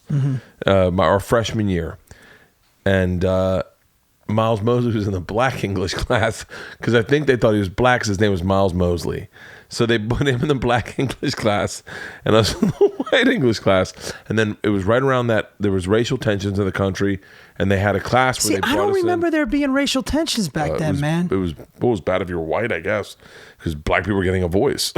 I'm guessing. I'm saying I remember when I was coming up, I remember it was multicultural. Dude, someone get Lincoln Kennedy on the phone. I'm telling you right now, Lincoln Kennedy was in this class with me. He was like 6'7". He was probably 18 years old, 6'7". Well, my best. Oh, go ahead. And so they brought in the black and the white class, and they were like, let's talk out, racial differences. And everyone's like kind of tentative. And then this one girl was like, I just think all y'all are racist. And everyone's like, all the white people are like, wait, what? And then one of my buddies was like, hey, I can't believe you guys can't get over slavery. And as soon as he said that, it was like she's like, point. He just made my point. And it was like, I remember Lincoln Kennedy said, "Yo, let the woman talk," real loud, and everyone's scared of him, except for my buddy. And he's like, "I'm not fucking scared of you, dude." Lincoln Kennedy. We left that class. There was one guy that was a defensive back who I think got addicted to drugs. I think I saw him at we used to. How I knew most of these guys was from working at the Moon. Saturday nights, Friday night was redneck night. Was Stetson on the Moon? Yeah. Saturday night was like just a regular college night, but it was like Kangol on the Moon. No, I'm saying Wednesday night was fam night. Yeah.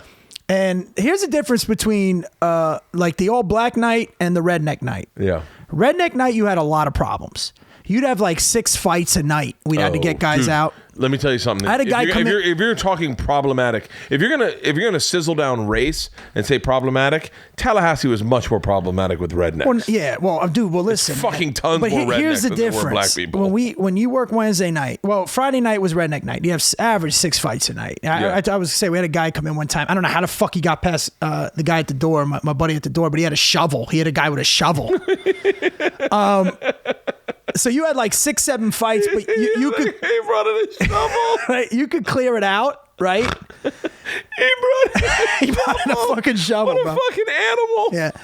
I had one. I was in North Carolina for a year. That's a whole other story. But I had a guy one time come up to me when I was standing there, and he gave me a knife. He goes, "Here, man." He gave me a fucking knife, and he was drunk as shit. He goes, "See that motherfucker right there?" He goes, I was away, and he fucked my girl, and I don't want to go back. And I want to stab him, so I want you to hold this knife. I want you to take it from me, and I'm like, okay. I don't know what the fuck that's like. He was dead serious. Like you could tell he was all fucked up. But get back to the point. Friday night, redneck night, 6 fights, 7 fights. It was throughout the night. There was always a problem. On the Florida A&M night, on the black night or the urban night, whatever the fuck you want to call it, you wouldn't have a problem for like a month. But when you did, you had to shut the fucking place down. People were getting fucking shot. It was like, it's just a melee. Like it couldn't just be one skirmish and break it up. Yeah. That would be the difference between working the 2 nights. Yeah. Redneck nights, more problems. But during the urban night, if there was one problem, the night's over. Yeah. The night's fucking over. Yeah, that's. I wish I could go back to. I'm glad my 20s are over. I'd like to go back in the time machine and write about them. I didn't enjoy it. I wasn't paying attention. I was just living it.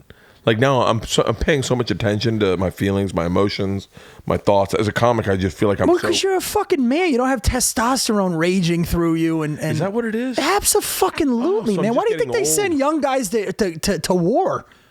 Yeah. I mean, I thought I was Superman. You understand? There was a period of time. I mean, look, I chalked up some fucking pretty bad ass kickings. Yeah. But then there's that one incident where you realize you're not Superman, and I had one that was fucking really bad, but it was like, I mean, I had a bullet fucking whiz by my here, and that's when you're like, all right, I'm going back to college. There's always that one moment. I wouldn't mind working the door somewhere. Dude, because I was in the nightclub business before I got into comedy. I was actually, I don't know if you remember the Gold Club scandal in Atlanta. I do. I definitely do. Those were the guys. Those were all my friends. Wait, tell everyone what the Gold Club scandal. How buzzed am I? All I want to do is take a hit of weed and go to sleep. You guys Google it. It's a Gold Club scandal in Atlanta. I was working at a night. I had nothing going on. It was. Wait. Tell them. They're not going to Google it. Tell them what it was. There was. That was when all the. It was a strip club in Atlanta. Gold Club was a fucking best strip club. And I don't know if it was built as a strip club originally. Yeah, I don't know, but when it looks like it was built for the Taj Mahal. I love. This is when I was in my early 20s, and I was working for some guys, down in Boca Raton. They had a club called Club Boca, and then. By the way, do you know Mike Vecchione? Yeah, I know Mike. Yeah. Yeah. Did you know him back then? I don't think so. No. He's of our same ilk, our same age, and so talented. Keep going. I'm sorry, I didn't mean to. No, I was just I didn't get. I got kicked. I went to school in a smaller school in North Carolina, and I got kicked out. Yeah. And I was out for a while. I got in some trouble. I was back down in South Florida. Really had nothing going for me. And then I was working at this club. And then the guys that owned that club were going to Atlanta because some shit was happening. That's back when, right after like Sammy the Bull rolled on everybody. And, you know, so they were all going up to Atlanta and you know, because there was a type of element that was involved. You know what I mean? But it, like, you know, sometimes that shit's exaggerated. Yeah. You know what I mean? Like the guy that owned my club was Jewish, so he's not in the mob. Yeah. But you know, if you were from New York, you knew people. So like there were guys always coming down. You know what I mean? But it was never, you know, nobody's really made, nobody's really connected. It's just you have that element, so to speak. Yeah. You know what I mean? And when you read the trial that happened in Atlanta, they bring all that stuff up. So I'm not saying anything I shouldn't be saying, but I am saying that a lot of that stuff's exaggerated. You know what I mean? And I'm not just saying that. But so they went up there to open a club, and I was offered to go up there with them, and I didn't. I actually went back to school after my probation was up. Yeah. And I decided to do that with my life. I talked about this on Diaz's podcast. There was a friend of mine that actually, he's the one that brought up I should do stand-up, but I always credited him for helping me make that decision, but he ended up getting killed.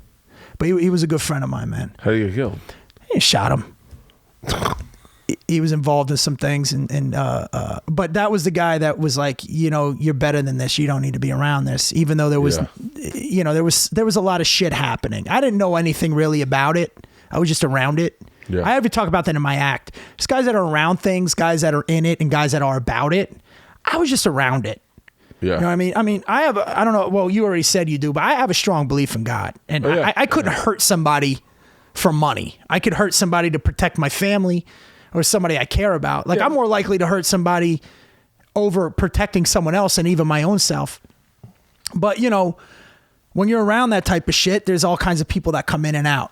You know what I mean? Yeah. So, but then there's also the thing when you grow up a certain way that you idolize that type of stuff. Like when you grow up without a real strong male role model, especially at a young age, in your head, you create in your head what you think a man is at a very young age. Yeah. Okay. A man should fight a lot, be tough, be good in sports, and fuck a lot of women. Yeah. Then when you reach a certain age, like 25, 26, you start to realize that's not what a man is. And then you spend like the next 10 years trying to break all these bad habits that you created for yourself. You know what I mean? And there is this thing where as guys, like you look up to certain types of people that you try to emulate them and imitate them, and you know, because you don't really know anybody. There's no, I mean, I had my grandfather, my stepfather later on was a man's man, you know, but there is this stigma with Italian Americans that, you know, people that aren't even Italian look up to. Yeah. You know what I mean? Yeah. So, you know, you not pretend to be that, you start to emulate it. You can't help it. Right. And you start taking in their values. It happens with Irish people. I feel like I had to be able to have a good cocktail. I had to be able to hold my booze. Like there's certain things that with Irish people, it's like, mine was all booze oriented. Like I don't like, I mean, I get the same stereotypes about sports, but like, I don't know. I never really got into the womanizing thing only because like, I don't know. My first sexual experience was so bad that I was just like... Everybody's was, Bert. I don't think anybody their first experience was like, I fucking killed it. A lot of people say they did. I couldn't even get aroused. I was nervous. Oh, no. I got aroused. I was so fucking scared. Barely put the condom on because I unrolled it all the way. Then when I unrolled it all the way, I tried to slide it over like a sock. So I figured my mom rolls my socks up, right? It inflates. I'm trying to squeeze the air out of it because I'm pushing it over my dick, then grab a new condom, put it on, stick it in, and come immediately. She looks at me and says, are you going to put it in? I look down, my dick's between her butt cheek and the bed. And I'm like, oh my God, I didn't even fuck a person. I just lost my virginity. Like, that's how bad mine was, where I go, oh my God, I don't want to do this again for a while. I'm not good at this. And then did it again. Like a week later, was just as bad, but I did the right hole, you know. Was it the same girl? Same girl. And I only did it twice. I did it twice. How old were you? 17. and then waited. I waited until I waited for a year. I waited until I was 18. I was at Florida State, and then I did it, and I enjoyed it, and I didn't feel guilty. I didn't feel like I wasn't in my head about it. I was like, okay, I think I jerked off before, obviously. And then What the fuck are we talking about? and then now I know I'm drunk. I'm just Everyone's like, wow, secret time? Are we doing secret time? What the fuck? Comedy cruise. Yeah. Comedy cruise. I got mad. Wait, really quick. This is my dilemma. The first time I had sex, I couldn't get aroused, and it was terrible. I was so nervous, man. What was his name? Huh? Lady. Couldn't get aroused. Yeah, I was so scared, man. Really? Yeah. How old were you though? You were supposed to have been like 15. I just turned 16. Okay. And I was just nervous, man. Because I pretended I wasn't nervous. You know how you posture a lot? No. But here's what bothered me. You didn't posture a lot? No. You didn't try and be like... No, my emotions are on my sleeve. I like... Even at that age? 100%. See, I was around so many guys that were like always talking about it, and that were like... having sex with like real... I was the guy hot on the girls. outside. I was the guy on the outside. Like, you felt her boob?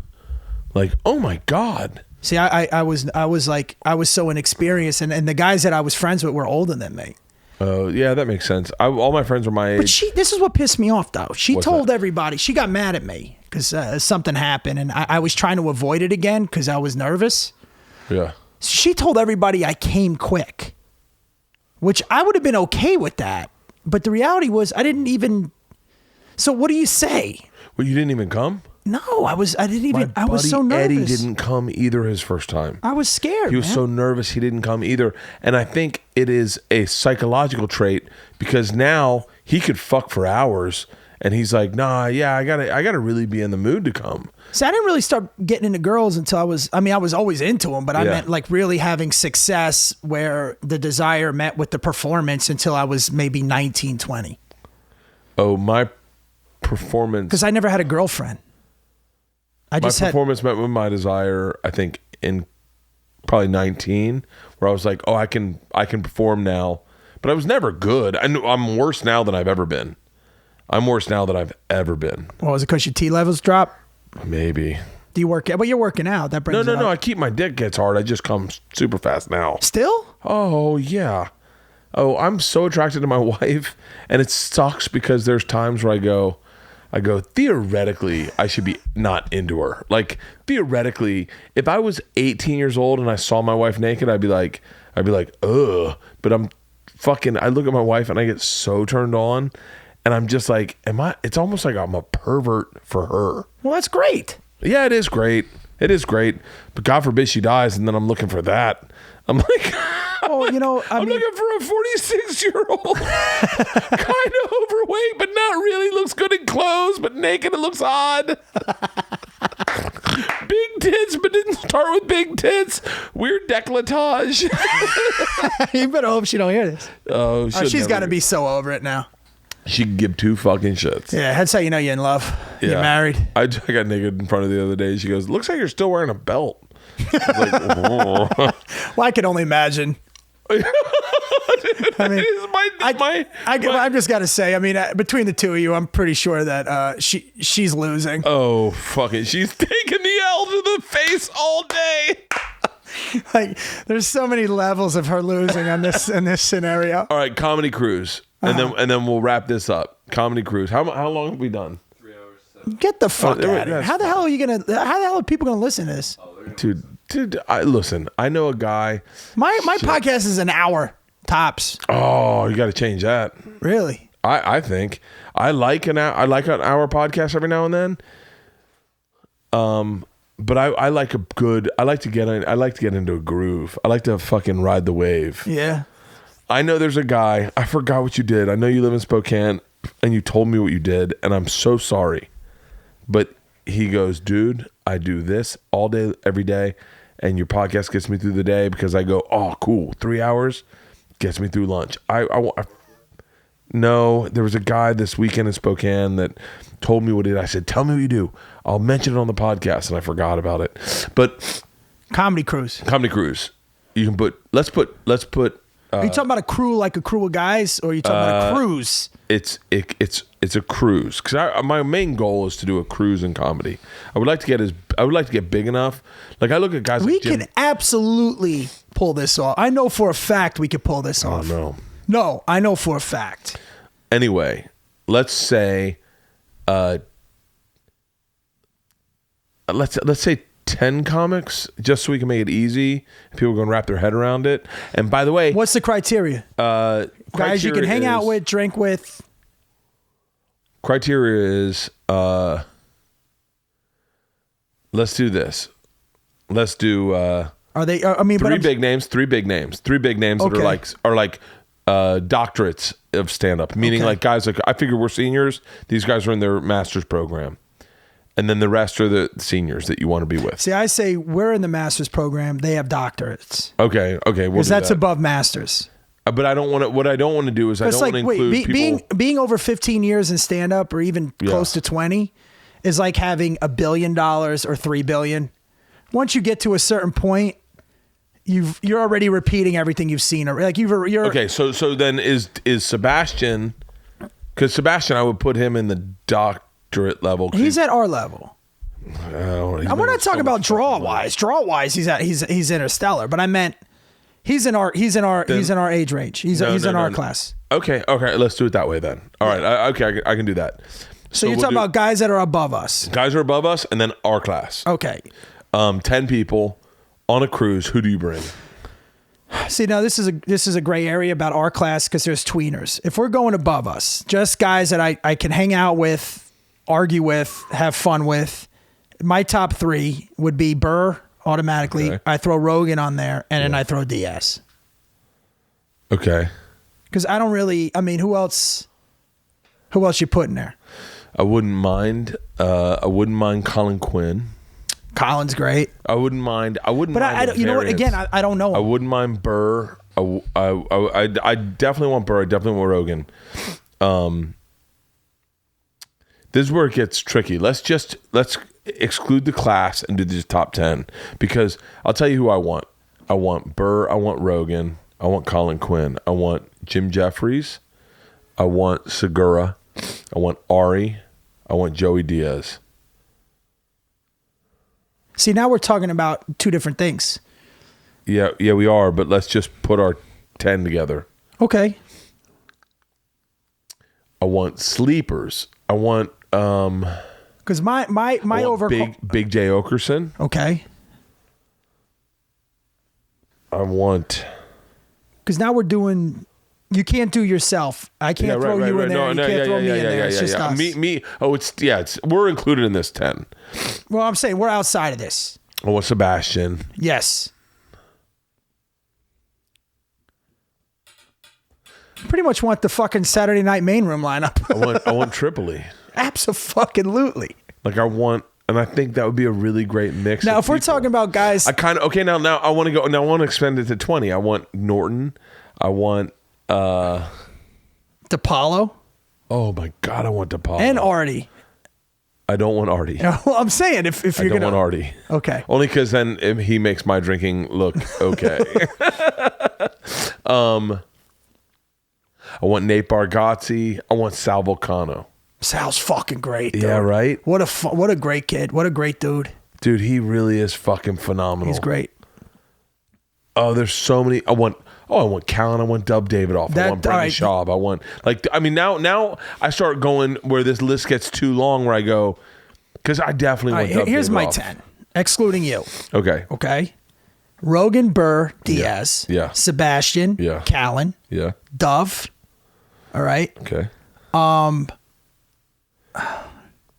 Tripoli, absolutely. Because I'm talking about the overall experience. Oh yeah.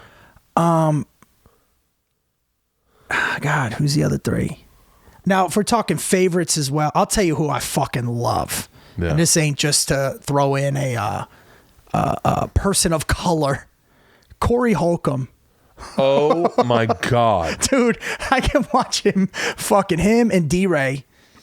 I can watch over and over again. You know what else is fucking great? Dion Cole. Okay. All right, let's do a black cruise also. Wait, no, all right. We'll do the black cruise and the white cruise. Okay. Then we'll do the chick cruise.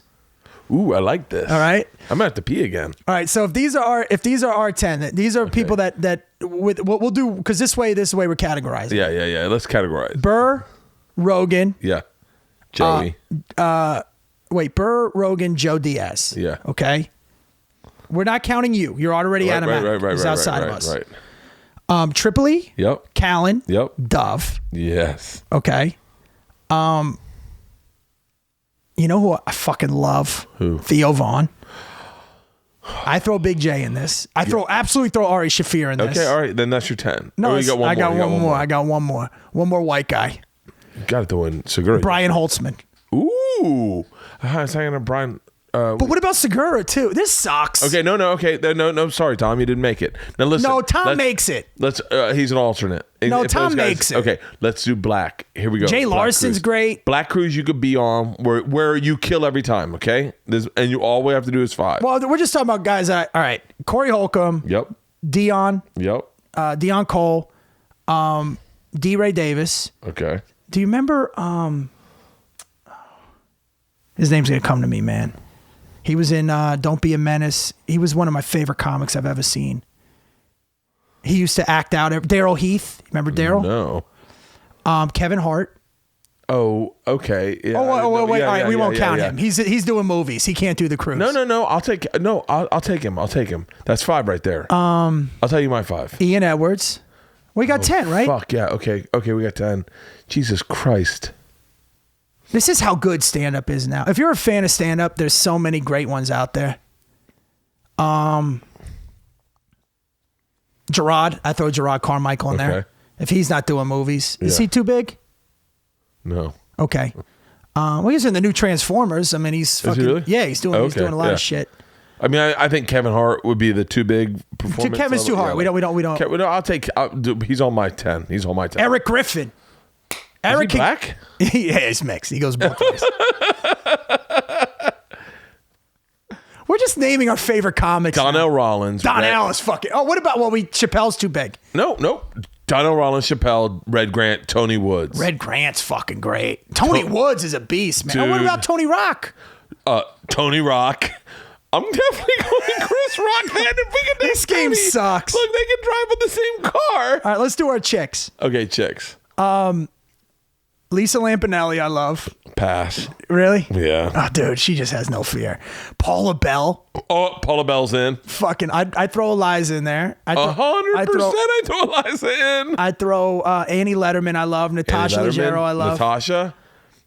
Best Stelling. Just passed at the store last night she's good. You know who's funny too is Punky. Have you seen Punky? Yeah. She's fucking great. She's great. I'll throw but she could go on the black. Well, no, we're just doing female. No. We're just doing female. Whoa, fucking Leslie Jones. Tiffany Haddish. Tiffany, fuck, dude. Tiffany star. I love the fact that she's blowing up now, man. Nikki Glazer. Nikki's fucking dope. I'll throw Nikki in. Who else, man? Hold on. I got this. Oh, are you ready for this? I'm gonna slow roll it.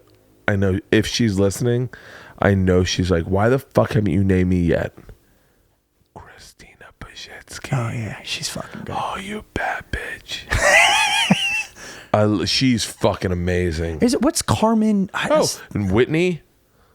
Carmen Esposito? Esposito, dude. I think she's really funny. You ready for this? Shout out to Carmen Esposito. I'm gonna take Rhea Butcher first. Rhea's her wife. I think Rhea's funny as fucking shit. I love Carmen, but man, between the two of you, if you're gonna say Rhea Butcher makes me laugh really fucking hard, really hard. I got one. Who? Come on, bro. Tammy Pescatelli. Oh, how do we miss Tammy Pescatelli? Tammy fucking brings it, and Kathleen Madigan, dude. Yeah, Kathleen's a Kevin Hart level female comic. She's fucking amazing. Oh, I love whittling it down to who we love. By the way, we're gonna get hit up from people like going like, "Yo, why didn't you bring me up?" Well, we're drunk right now, so we're fucking forgetting. Oh, Morgan Murphy. I take Morgan Murphy in a heartbeat. Did you ever see the thing Morgan Murphy did with the?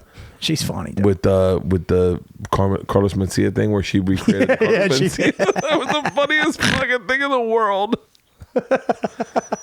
There are so many fucking... Dude, I think Annie Letterman, though, man, she don't give a fuck. She doesn't. I'll tell you, this is the thing that I think it gets lost on My people. favorite joke of hers, really quick, is she was talking about, what's the movie where the guy beats the shit out of the girls and fucks them? What's love got to do with it? What's love got to do with it? The Tina Turner story. Right? Nothing? No, the one with the guy, he's got the dungeon, he beats the shit out of the girls, he fucks him up. And Good Will Hunting. Harvey Weinstein no, did man, that. it's fucking Grey. Something Grey. Grey Anatomy. Grey. Oh, Grey Stroke. No, Tarzan man. from Greystoke. Fucking Greystone. Shades of Grey. Oh, 50 Shades of Grey. He beats her up in the dungeon. Whatever. He likes to choke bitches out and fucking whatever he does. Kills them. Thank God you don't Smacks do them movie around. reviews. Whatever the fuck it is, man. You know what I'm talking about? Where he like is Yeah, I've heard it's of like the a movie. dungeon. I didn't know he just beats them up. I never seen it. Like all the girls were reading it, where like There should be a new segment called Movies Bret's Never Seen, but he tells you about. You know the guy with the beats him up in the dungeon? He's like, on, fucking man. take it, whore. all the chicks fucking like the movie. Where it's like the S&M thing. Wait. Hold on. I want to wait. Tell me about other movies you haven't seen. Well, give me one, man. I know the gist of it. You ever seen? Have you ever seen Good Will Hunting? Yeah, it's one of my favorite movies. I like that one. Okay. No, then don't talk about that one. Have you ever seen? What's a? I never seen any of the movies with the train hunting one or train spotting. I never seen that. What's that about? Do you think? He's like fucking soccer hooligans or something, right? They're like from Britain. Yeah. Okay. Am I close? It's really close. I heard the movie's phenomenal. I just never saw it. Is it close? Yeah, it's very close. Soccer hooligans. Is that what they are? Almost. Right. But keep going. What do they do? They just go around fucking people up, like kicking the shit out of people and robbing banks or something. I'm gonna fucking throw up. Give me another one. This is podcast is too long. No, it's not. Give me another one. By the way, it just got good. I'm trying to look at the top. I'm trying to look at the top 50 movies. I never saw. No, I did see that years ago. All right, here's Lawrence of Arabia. what was the movie Moonlight about? I saw that. Okay, That's okay, with the okay. gay black dude in Miami. It's fucking strong. Gay black dude. It was really Strong. good, man. It was really good. What about Casablanca? What was Casablanca about? It was about a guy who owned a bar, right? I don't know. I've never seen it Yeah, either. I never saw it. Like in the 30s. Yeah. Then he go, frankly, my dear. Oh no, that's Gone with the Wind. Okay. And of all the juke joints or something, I know what it is. It's with Humphrey Bogart and Katharine Hepburn. Okay, what about Citizen Kane? What was that Oh, I about? saw that. Rosebud, man. Oh, okay, I never saw that one either. Oh, it's a good movie. These are the best 50 movies in the world? Keep going. 12 Angry Men. That's about a jury. I know that one. Some Like It Hot. Oh, that's with Marilyn Monroe. I didn't see it, but it's like two guys that dress up like a girl, Yeah. right? And they try to clip her. They fight over her. I think you're right. I think you just said it right. They tried to clip her, and I was like, huh? And they're like trying to fend for her life. Here's a movie you've never seen. Definitely. The Godfather. What's that? It's about a guy who christens a kid. Oh. Dude, I mean, there's some, I'm trying to think of ones that I've never seen that everybody always talks about. I don't know. I'm trying to think about, I'm looking at these going. If you notice the greatest movie. Okay, here we go. This is probably a movie you've never seen. What's Lord of the Rings about? It's like fucking wizards and shit, right? Hobbits. Yeah. And the guy he has to get the ring. I think he To has safety the ring. or something? I think he has the ring. He's going to take it to safety. Well, it's like evil, right? He has to destroy it or something. I don't know. You never saw it? seen it either. It's like fucking elves and midgets, like dwarfs and shit. Yeah, right. What's okay, I'm looking ready. We should have done this earlier. You've seen this. The Manchurian Candidate. Oh, I know that. I know. Okay, what that is. wait. I don't know what this one's about. What's Dunkirk about? All right, that's a famous war. That I just know that from the I've been history seeing a bunch Well, of it's a shit about battle. What happened was there was these British soldiers that was stuck, and the Germans were surrounding him, and then like citizens, like I didn't see the movie. I didn't see the movie. No, but like regular what people. I love about this is that it was a real event. You're like, I didn't see the movie. All right, but I just know the story that all the regular British citizens came and they were trying to help him get out and escape. Okay. Until the It's reinforcements almost like came. going like the movie JFK. Okay. I hear it's about the president. I didn't see the movie. American Beauty. That's what Kevin Spacey. It's this gay guy tries to fuck a 13-year-old, I think. Well, doesn't he like? No, I think that's a biography. By the way, why aren't there people protesting that star, getting that star off of Hollywood Boulevard? No, because wasn't he a pedophile? Did some shit happen to him? He was a pedophile in the movie and in real life, I guess. But right, he has a crush on like a chick, like a young girl, like his daughter's friend or something, right? Yeah. Okay, I did see that, but I don't remember it. By the way, that movie is so offensive when you have.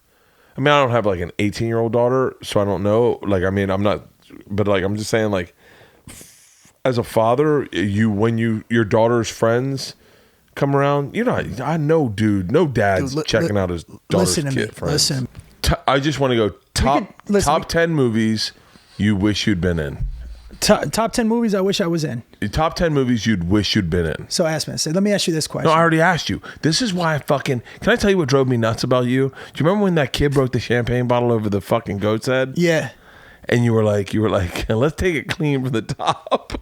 I go, bro, that's the producer in me. Yeah, we're never going to use it. You're like, just in case they want it. The goat had it coming. Do you remember that? Yeah, that was great. We talked about on the last one, the pilot we were in. That pilot was great. All right. Top 10 movies you wish you'd been in. Number 1, Rocky. You're such a fucking stereotype. Number 2, Saturday Night Fever. Jesus Christ. Goodfellas. The Godfather. Godfather. Casino. Okay. Godfather 2. Godfather 3. Star Wars. Wait, who were you playing in Star Wars? I would just love to have been a Jedi, man. Just like, hey. And then any of the Avenger movies, I would love to play a superhero. Really? Yeah, I would love to have been in The Punisher, too. The Punisher is the only Italian superhero that's ever been. Is he Italian? Yeah. I didn't even realize that either. Yeah. Really? His name's Frank Castle, but his real name's like Castellini something. He had a pizza joint over in fucking. Well, I was Soho watching Grand. The Punisher on Netflix. I do watch the superhero stuff. I love that shit. Do you really? Love it. I've been a fan of comic books since I was a kid. My older brother was really into comic books. So I used to read them. I just love them, man. That's why they're killing it right now, because it's real character development. It's real storylines. It's people, these are things that fucking, that's why everybody loves them. They're great. The origin stories. The difference between DC and Marvel, in my opinion, what I've noticed, Marvel is mostly based on science and DC is based on psychology.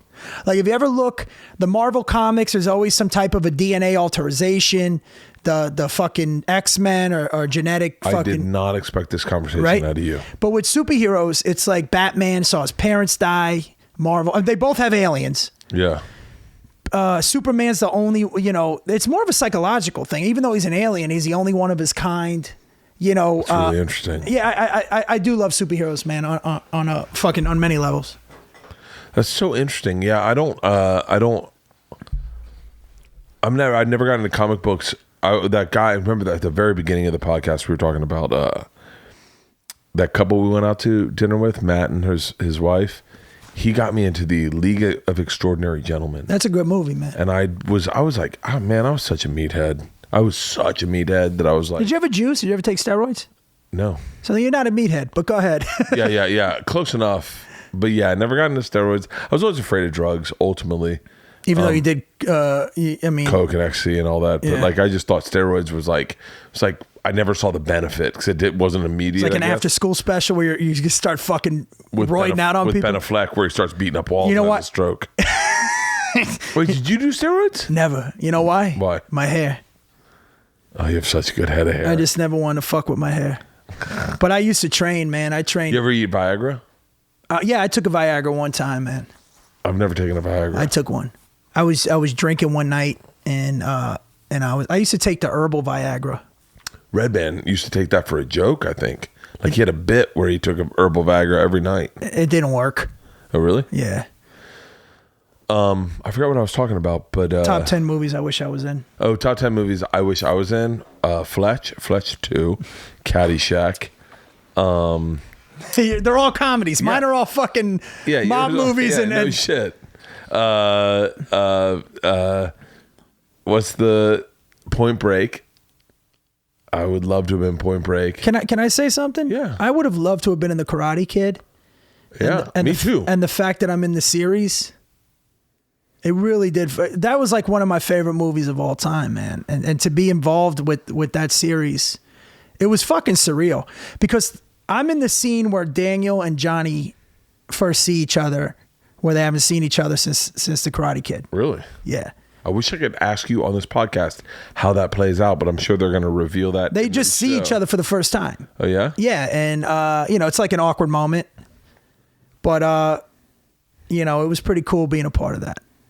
I can't get into details with it, but the first time they see each other. Yeah.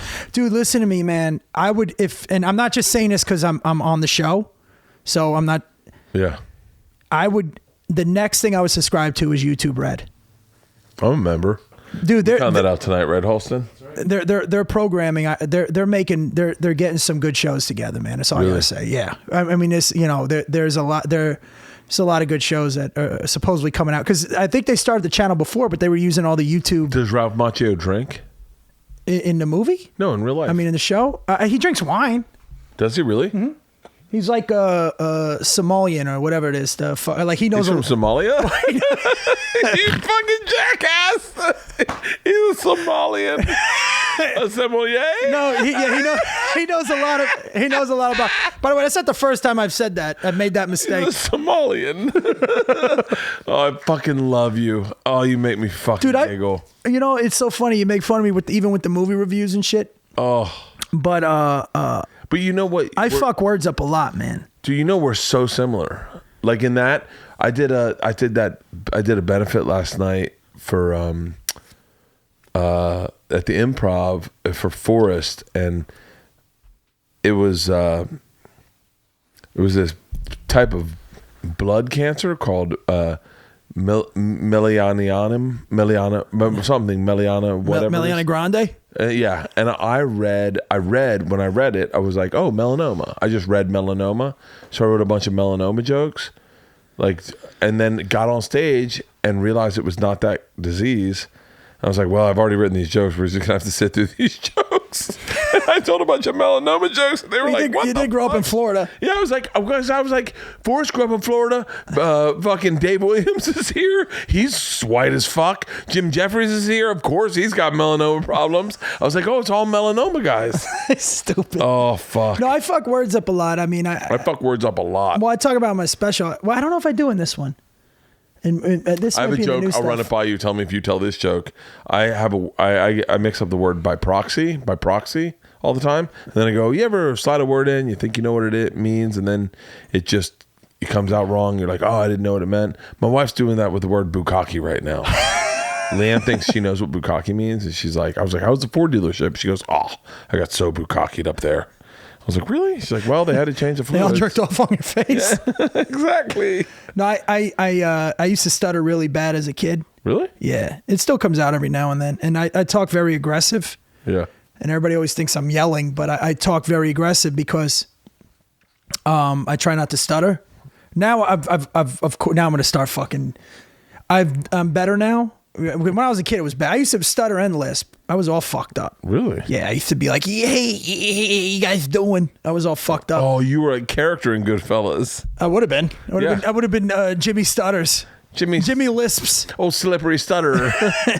But I talk aggressive, and that's one of the reasons why a lot of people. I mean, and there's a lot of reasons why everybody always thinks I'm angry. That my eyebrows weigh about 9,000 pounds. But I do. I talk very aggressive, and anyway, so words sometimes, like my mind moves very fast, and I sometimes fuck words up a lot. But the sommelier, I know that word. Somalians. That might be my favorite line of the podcast. All right, I'm fucking hammered. We should wrap this up. Well, listen, man. I appreciate you having me. And if you're listening, I really want to help.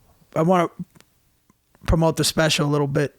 please. If you don't mind. No, yeah. That's what I want. Dude, look.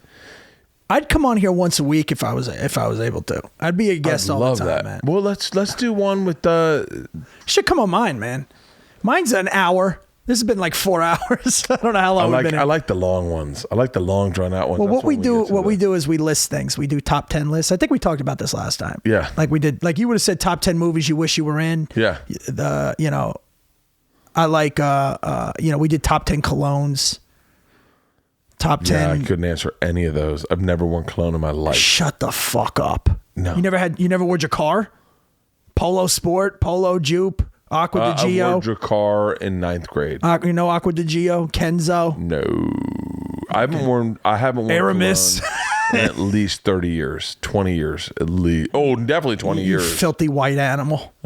We smell perfect. But no, the special, like I said, man, I just check it out, man. I mean, there's a couple things in here that look, if you're easily triggered, don't watch it, because I do make jokes about suicide and mental illness and shit like that. But it's things that affected me and my family directly. Yeah, you know what I mean, and So if that type of thing bothers you, then don't watch it. But just go to BretComedy.com and watch it. I don't know what kind of person watches specials if they're eagerly.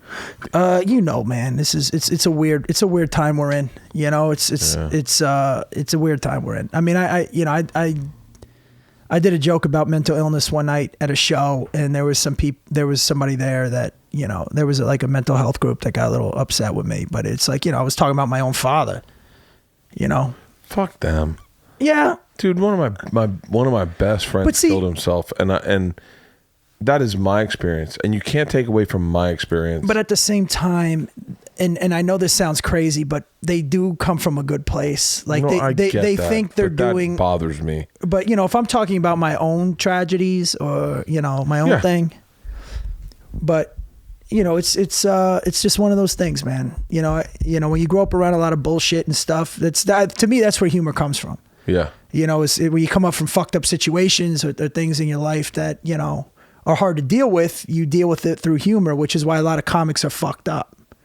Because you think about it, if you're making a joke about something messed up, it does affect you, but that's your coping mechanism. But then at the same time, you don't want to I always make it a rule not to make fun of other people's tragedies. I'm not that type of comic. You know what I mean? Yeah, sometimes you do it on accident. You don't realize you're doing it. Yeah. And I've definitely been a part of that. But I think that's, I'm not trying to, I don't know. I don't know. I just tell you what happened in my life. And if you don't like it, then I can't help you. That it really happened to me. So I'm not part of your. I try not to. I don't try and embellish. I mean, there's certain things that I do as a comic. Like if I'm making jokes about my friends, like I have one friend that does this, one friend that does that, one friend that does this. I'll just make it one person, but it's still based in truth. Yeah. Because there is an art to telling a story. You don't want to be all over the place, kind of like this podcast, the way we're talking. But this is real life. Yeah. When you're on stage, there is a performance aspect of it, and I don't want people coming to my shows and feeling bad. But I definitely don't. Look, I don't want anyone leaving my show and being like, that was kind of fucked up. Yeah. I don't want that. But at the same time, I do want people to not laugh at my tragedies but at the same time, I want them to kind of know everything will be okay. You know what I mean? Like it's just life and you deal with it and you make jokes sometimes. It doesn't necessarily mean you're not affected by it. Yeah. But at the same time, you don't want to give it power. Yeah. But at the same time, you think, I think about the people that I've lost in my life every day, but there's some funny things that happen in fucked up situations, but it doesn't mean that you're not affected by the situation or that you want to downplay it. It's just the way you deal with it. And that's why I stick to my own personal stories and tragedies and, but you lose people in your life that are close to you and it's like a way for me to pay homage, or is it a homage? Homage. What is it? Homage. Homage. Yeah. Homage. I don't think it's homage. Whatever the fuck it is. You're trying We're to... just two drunk dummies. Yeah, we're fucking drunk. Fucking. All right. You can get it at Bret Comedy. Just go to BretComedy.com. Go to BRET BretComedy.com. Comedy.com. You can watch it. You don't have to do anything. Just hit play. If you want to give me your email, and that means you like it, and you want to see me when I come to town, then just give me your fucking email. If you don't want to do it, you don't have to fucking do it. I love how you're blaming them. You're like, listen, you motherfuckers. No, I'm serious. You're like Joey Diaz. Joey Diaz cannot promote anything.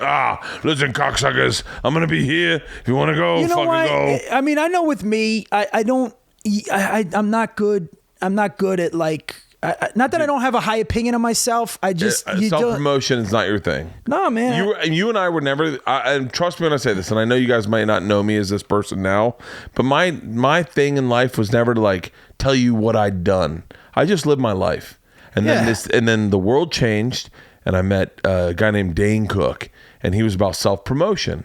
And I was like, fuck, if you're not telling your story, no one's listening. And that's our business now. But see, that's also my fault. Like I think you and Sam were talking on the last one. That's why you told me this. So you guys were talking about how you were like, how come Bret isn't where he's at or where he should be? Why isn't he the biggest comic that we know? And you're the funniest guy we know in the world. But it's probably because...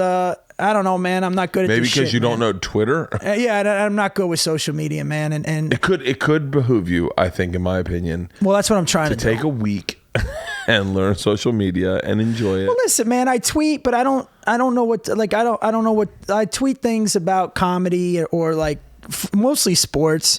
I don't like taking pictures of my food and shit. Like I'm not big on Instagram. And the other thing that bothers me is like one thing will happen, then another thing happens, and then another thing happens, and you know, because that's the other thing about our generation. Like we were there when MySpace. You build up MySpace. MySpace is gone now. Here's Facebook. You build up Facebook, but and then they're parallel slides.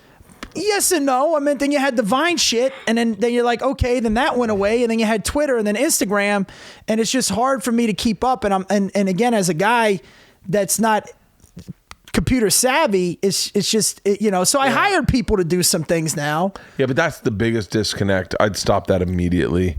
I'm trying, man. I'm trying. The biggest disconnect is when people are tweeting for you. All my tweets, look, if I'm going through a dull period, I just don't tweet. I don't text. No. I tweet myself. I have people that keep up with it for me. I wouldn't mind that. I wouldn't mind what I mean? Somebody just tweet out my dates once a day. Nobody tweets. Everything I tweet myself. Everything I put on Facebook, I put myself. I don't answer my emails. I've never looked at I can't do that, once. man, because there's too many. And I have these social media girls that will be like, look, you need to put this out, and then they'll make like little things to let people know that my shows are coming. Yeah, I saw the one of you in the airplane today. Yeah, I didn't make that. Yeah, I know. These two girls, the ones in Miami, they always make these little things. I did the one, I tweeted the poster with me and Chad Zumach. That was a good one. Yeah. And then, I don't know, man. I'm just trying to figure it out. I just kind of missed it. I'm glad that we're in the era we're in right now. Yeah. But I do miss the days where I could just focus on being funny. But that's not the way the world is now. No. And you either adapt or die. But I'm trying to figure it out. But I do feel that me putting this special out for free is something that's in the right direction. But it's not that it's so much calculated as something I just wanted to do. And again, I got a lot of good feedback on it. If you were to ask me if I were to shoot it again, I think it could be better, but I still think it's good enough or good. People that have watched it think it's better than I think it is, but I know what it could be. You know what I mean? I don't know, man. Just watch it yourself and let me know what the fuck you think. I apologize. It's so bad. You should have called. This is so bad. No, it's not. It's not, dude. This is the kind of podcast I like listening to. Yeah. I know my fans. A 4-hour fucking podcast. By the way, yeah. I know the people listening to this podcast are the same people that listen to the same podcast I listen to. A long, meandering, drunk podcast is like right now they're going, do fucking 10 more minutes. No, they're not. Garen fucking T it. Because I know I am. You know who's not? He's not. Yeah. He's like, let's get fucking wiped out. Like, he just got off a cruise ship. He literally ended today. And yeah. All right, so we should wrap this up. BretComedy.com. Yeah, and then if you can get YouTube Red next year, I'll be on the Cobra Kai. It's called the new Cobra Karate Kai. Kid. And if you do like podcasts, I mean, mine's doing pretty well. Dude, like, you're so fucking removed from reality. They're here. I know, but they're into podcasts. I don't want to fucking force. I don't know what to do here. If you do like podcasts, my the name of podcast this is called "You're on the List." It's me and my co-host Pete Giovine. We just list things and usually talk about things. Yeah. Yeah. Way to sell it. By the way, did I answer the question why I'm not? You and Sam were saying that? If you hear any edit points in it, it's because we got way too fucking drunk on this podcast. We got too drunk, and then we had to piss a couple of times. Yeah, if you hear any edit points because we got way too drunk, talk shit about a couple friends. No. No. I mean, listen, Tripoli, we love you. No, not at all. Steve Byrne, we love you. Not at all, man. We just got fucking drunk. Dude, had to piss. I did not say I could not. Would you have got mad if Sebastian out. if I took a shit in your fucking? You need to have a bathroom in here. That's your next fucking thing. So I could have took a dump. I don't want to wake your family up with my stench. Our next thing is buying the house next to us and trying to do a podcast. How much studio fucking there. money? What are you doing? God bless you. Mean. Not enough. Because we want that house next to us. But Do you know the neighbors? Yeah. He's gonna. I shouldn't talk about this. No, don't. Yeah. Don't do it. All right. Hey, I love you. Bret Comedy. BretComedy.com. I love you too, Bert. Thank you for having me, and for everybody listening. I apologize for talking your ears off. Oh, have a great Say what? week. Have a great week. Don't do this. I'm fucking hammered. Love you.